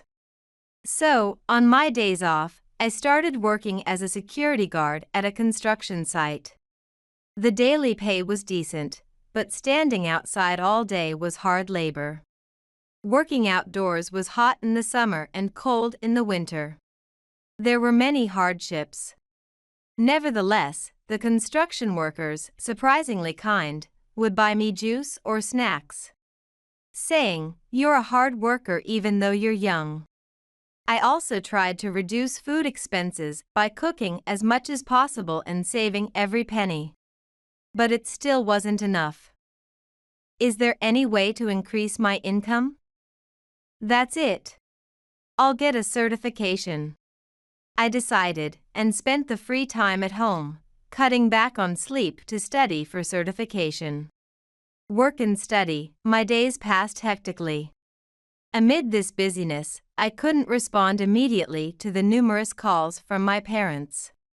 "I'm sorry, I've been too busy with work to answer the phone." "What's wrong?" The first thing I heard when I finally got through was, "You really are heartless. Don't you have any gratitude for the parents who raised you?" My father yelled irritably over the phone, with my mother's agreeing voice in the background, "Yeah, that's right." I had no idea what they were talking about. "The remittance is too little." Are you mocking us? What? Too little? I was even more bewildered by my father's words. Alyssa sends $4,000 every month, and you only send 50 cents? My father's voice grew louder. Startled, I responded quickly. That's not true. I send $4,000 every month properly. What are you talking about? It's Alyssa who sends $4,000. Alyssa is a model, so she earns a lot of money. Don't lie. While your sister is doing well, you. My father muttered complaints. Then, taking over the phone from him, my mother scolded me. "Rose, just because you moved out doesn't mean you should be wasting money, right? Alyssa is working hard to make things easier for us, and you only think about yourself. Learn from your sister who sends $4,000 every month." She reprimanded me with a deep sigh of exasperation. I thought, why? I didn't understand the true meaning behind my parents' words, and felt so sad that I was at a loss for words. Previously, Alyssa had suggested, "Since it's weird that the remittance comes under the daughter's name, let's unify the sender's name to Nicole." I later learned that Nicole was Alyssa's stage name. Unbeknownst to me, she was using my name, Rose, for the 50 cents remittances. My parents believed that Alyssa was sending them $4,000. Trusting only her statements, and they said to me, "Don't bother sending money if it's just a small change like 50 cents. And abruptly hung up the phone. My parents, who wouldn't listen to me, and Alyssa, who deceived me, left me feeling a mix of sadness and frustration. I spent the whole night restless, unable to sleep, disturbed by the unfairness. I decided to discuss whether to continue sending money with my friend Hillary, who works at a consulting firm and is a successful career woman, known for her strong sense of justice and no-nonsense advice. Hillary has always been a reliable confidant. Fortunately, since her office was nearby, she took time out of her busy schedule to have lunch with me. It's rare for you to ask for advice. What's up? She looked at me with concern. Actually, I'm having trouble with my parents and sister. I hesitated a bit before starting to explain the situation over the phone. Hillary listened silently, nodding throughout, and then asked me about the reason for the remittances. Your parents are still in their 50s, right? They're young. Do they really need so much money? She was also surprised at the monthly amount of $4,000. I was told by my sister that my parents have debts from our education expenses, and that we decided to make our parents' life easier and repay them by both of us sending money. Hillary looked skeptical and reassured me. But the university costs were mostly for Alyssa, right? If your father is an office employee, he should have a stable income. So you don't need to overexert yourself, Rose. It's strange that they suddenly need $4,000 every month, when they've been living normally up till now. And if they insist that you are sending only 50 cents, then stop remitting like they say. It won't cause any problems. Encouraged by Hillary's advice, I nodded in agreement. Rose, you're too good a person. Don't let your family take advantage of your kindness. Her words struck a chord. I thought, I wonder what kind of person I've been to my family. From now on, I need to stand by my own decisions. I made a promise to myself. 2 months after I stopped the remittances, my phone rang persistently. And it was Alyssa calling to demand remittances. Oh, Rebecca, I've been calling all morning. Answer your phone. And that's terrible of you. We promised to ease our parents' burdens, so why did you stop sending money? Alyssa ranted furiously. It's tough over here too. The electricity and water bills are overdue, and we don't know when they'll be cut off. She claimed that life had become difficult for our parents since the remittances stopped. However, I knew that the remittances were being used for Alyssa's vanity and our parents' wasteful spending. Fortunately, Hillary, who has many connections due to her job, casually inquired with a friend who knew Alyssa's friends and found out the truth. When I heard your story, I thought it was strange. It seems Alyssa has been living luxuriously. She was even seen buying loads of cosmetics at the department store downtown. Hearing this from Hillary filled me with indignation, especially since I couldn't even afford to buy new clothes and was saving every penny. According to Alyssa's friend, she said, "My big sister is my wallet, so she needs to work hard and send me money. Lately, there's been no remittance from her, and it's really bad. If this continues, I won't be able to afford spa treatments or high-end cosmetics." It was also revealed that my mother was buying loads of designer goods, and my father was hardly working, instead spending time at casinos. It was absurd to sacrifice my well-being to support my family's irresponsible lifestyle. I know everything. I won't send any more money for such reasons. Dad is still working, so don't contact me ever again. I firmly refused. A week later, I heard from Alyssa. This time it was my parents calling. When they questioned Alyssa about the missing $4,000 remittances, she finally admitted that it was actually me who had been sending the money. "I have no money, so don't rely on me," she revealed reluctantly. Alyssa had been telling our parents that she was earning well as a model. But in reality, she wasn't earning much and had become a burden to the talent agency. The only jobs she got were occasional gigs as a catalog model for a cheap mail order site, and even those paid little. Her lack of singing or dancing talent and charm meant she had no real skills to succeed in the entertainment industry. When this was revealed, my sister was scolded severely by our parents. "We've scolded Alyssa harshly. You just keep sending us money like you used to." Of course, there was no apology for calling me a liar. "As expected, you are reliable. Prepare and send the money for last month and this month as soon as you can." My parents, now demanding past remittances, showed their true greedy nature. "Alyssa mentioned before that we have debts for our education expenses, right?" Out of sudden curiosity, I asked. "There's no debt. Your education was paid for with the money left by your grandparents," my father answered bluntly. It turned out that Alyssa's claim about having debts and needing remittances was a lie. "Well, we need a bit of money for shopping," my mother responded insincerely. Knowing that my parents could live comfortably without remittances, I was certain there was no need to send them money. If Alyssa works properly, Dad's salary should be enough, I concluded. In response to my firm attitude, my father turned away in a huff, saying, "You can be so cold to the parents who raised you. You're no daughter of mine anymore. Really, you're not family."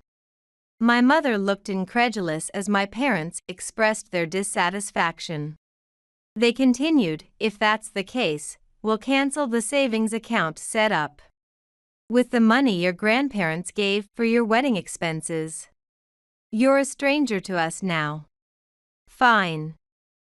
Use that money however you want, Dad and Mom. But in return, leave me out of your lives." I decided I was done being manipulated by my parents and Alyssa. Alone, tears started to flow.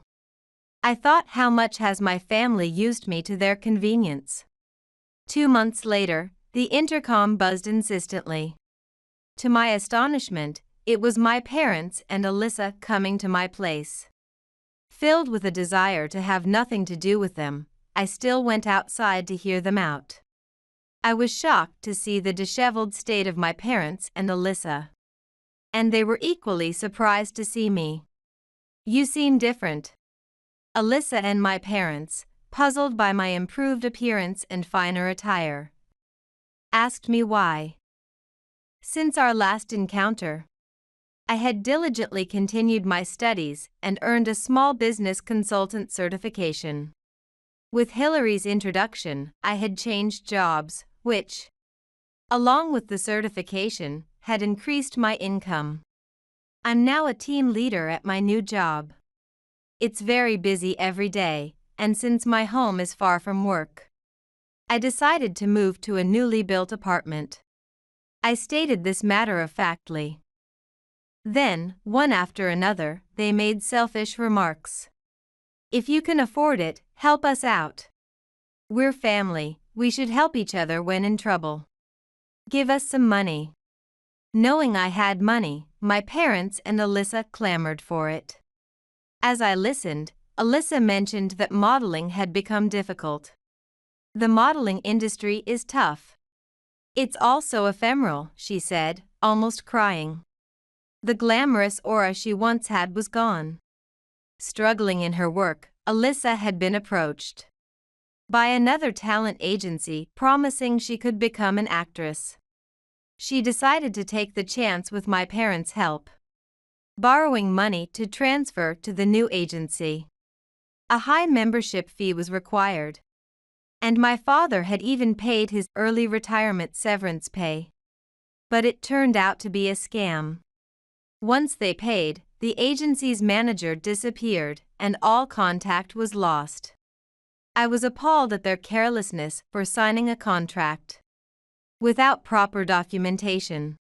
You shouldn't be here. You should go to the police right away, I urged as a loan shark appeared. Are you related to them? It seemed we had been followed. I learned that my parents and sister had borrowed a large sum from loan sharks, believing acting would bring in a fortune. Furthermore, Alyssa was venting her frustrations about her unsuccessful entertainment career at nightclubs. Her money was gone. My parents also gambled on casinos, hoping for a quick fortune, and ended up penniless. I felt no sympathy for their impulsive actions. When asked by the loan shark about our relationship, I stated firmly, "They are strangers. I have absolutely no connection with these people," and walked away. Later, my parents filed for bankruptcy to handle their debts. They had to sell their house and moved into a dilapidated apartment building over 60 years old. Both registered with a temporary staffing agency to scrape together a living. My father's next job was as a security guard at the construction site where I used to work. I hope we can get along from today. Oh my, a middle-aged man, huh? Nice to meet you.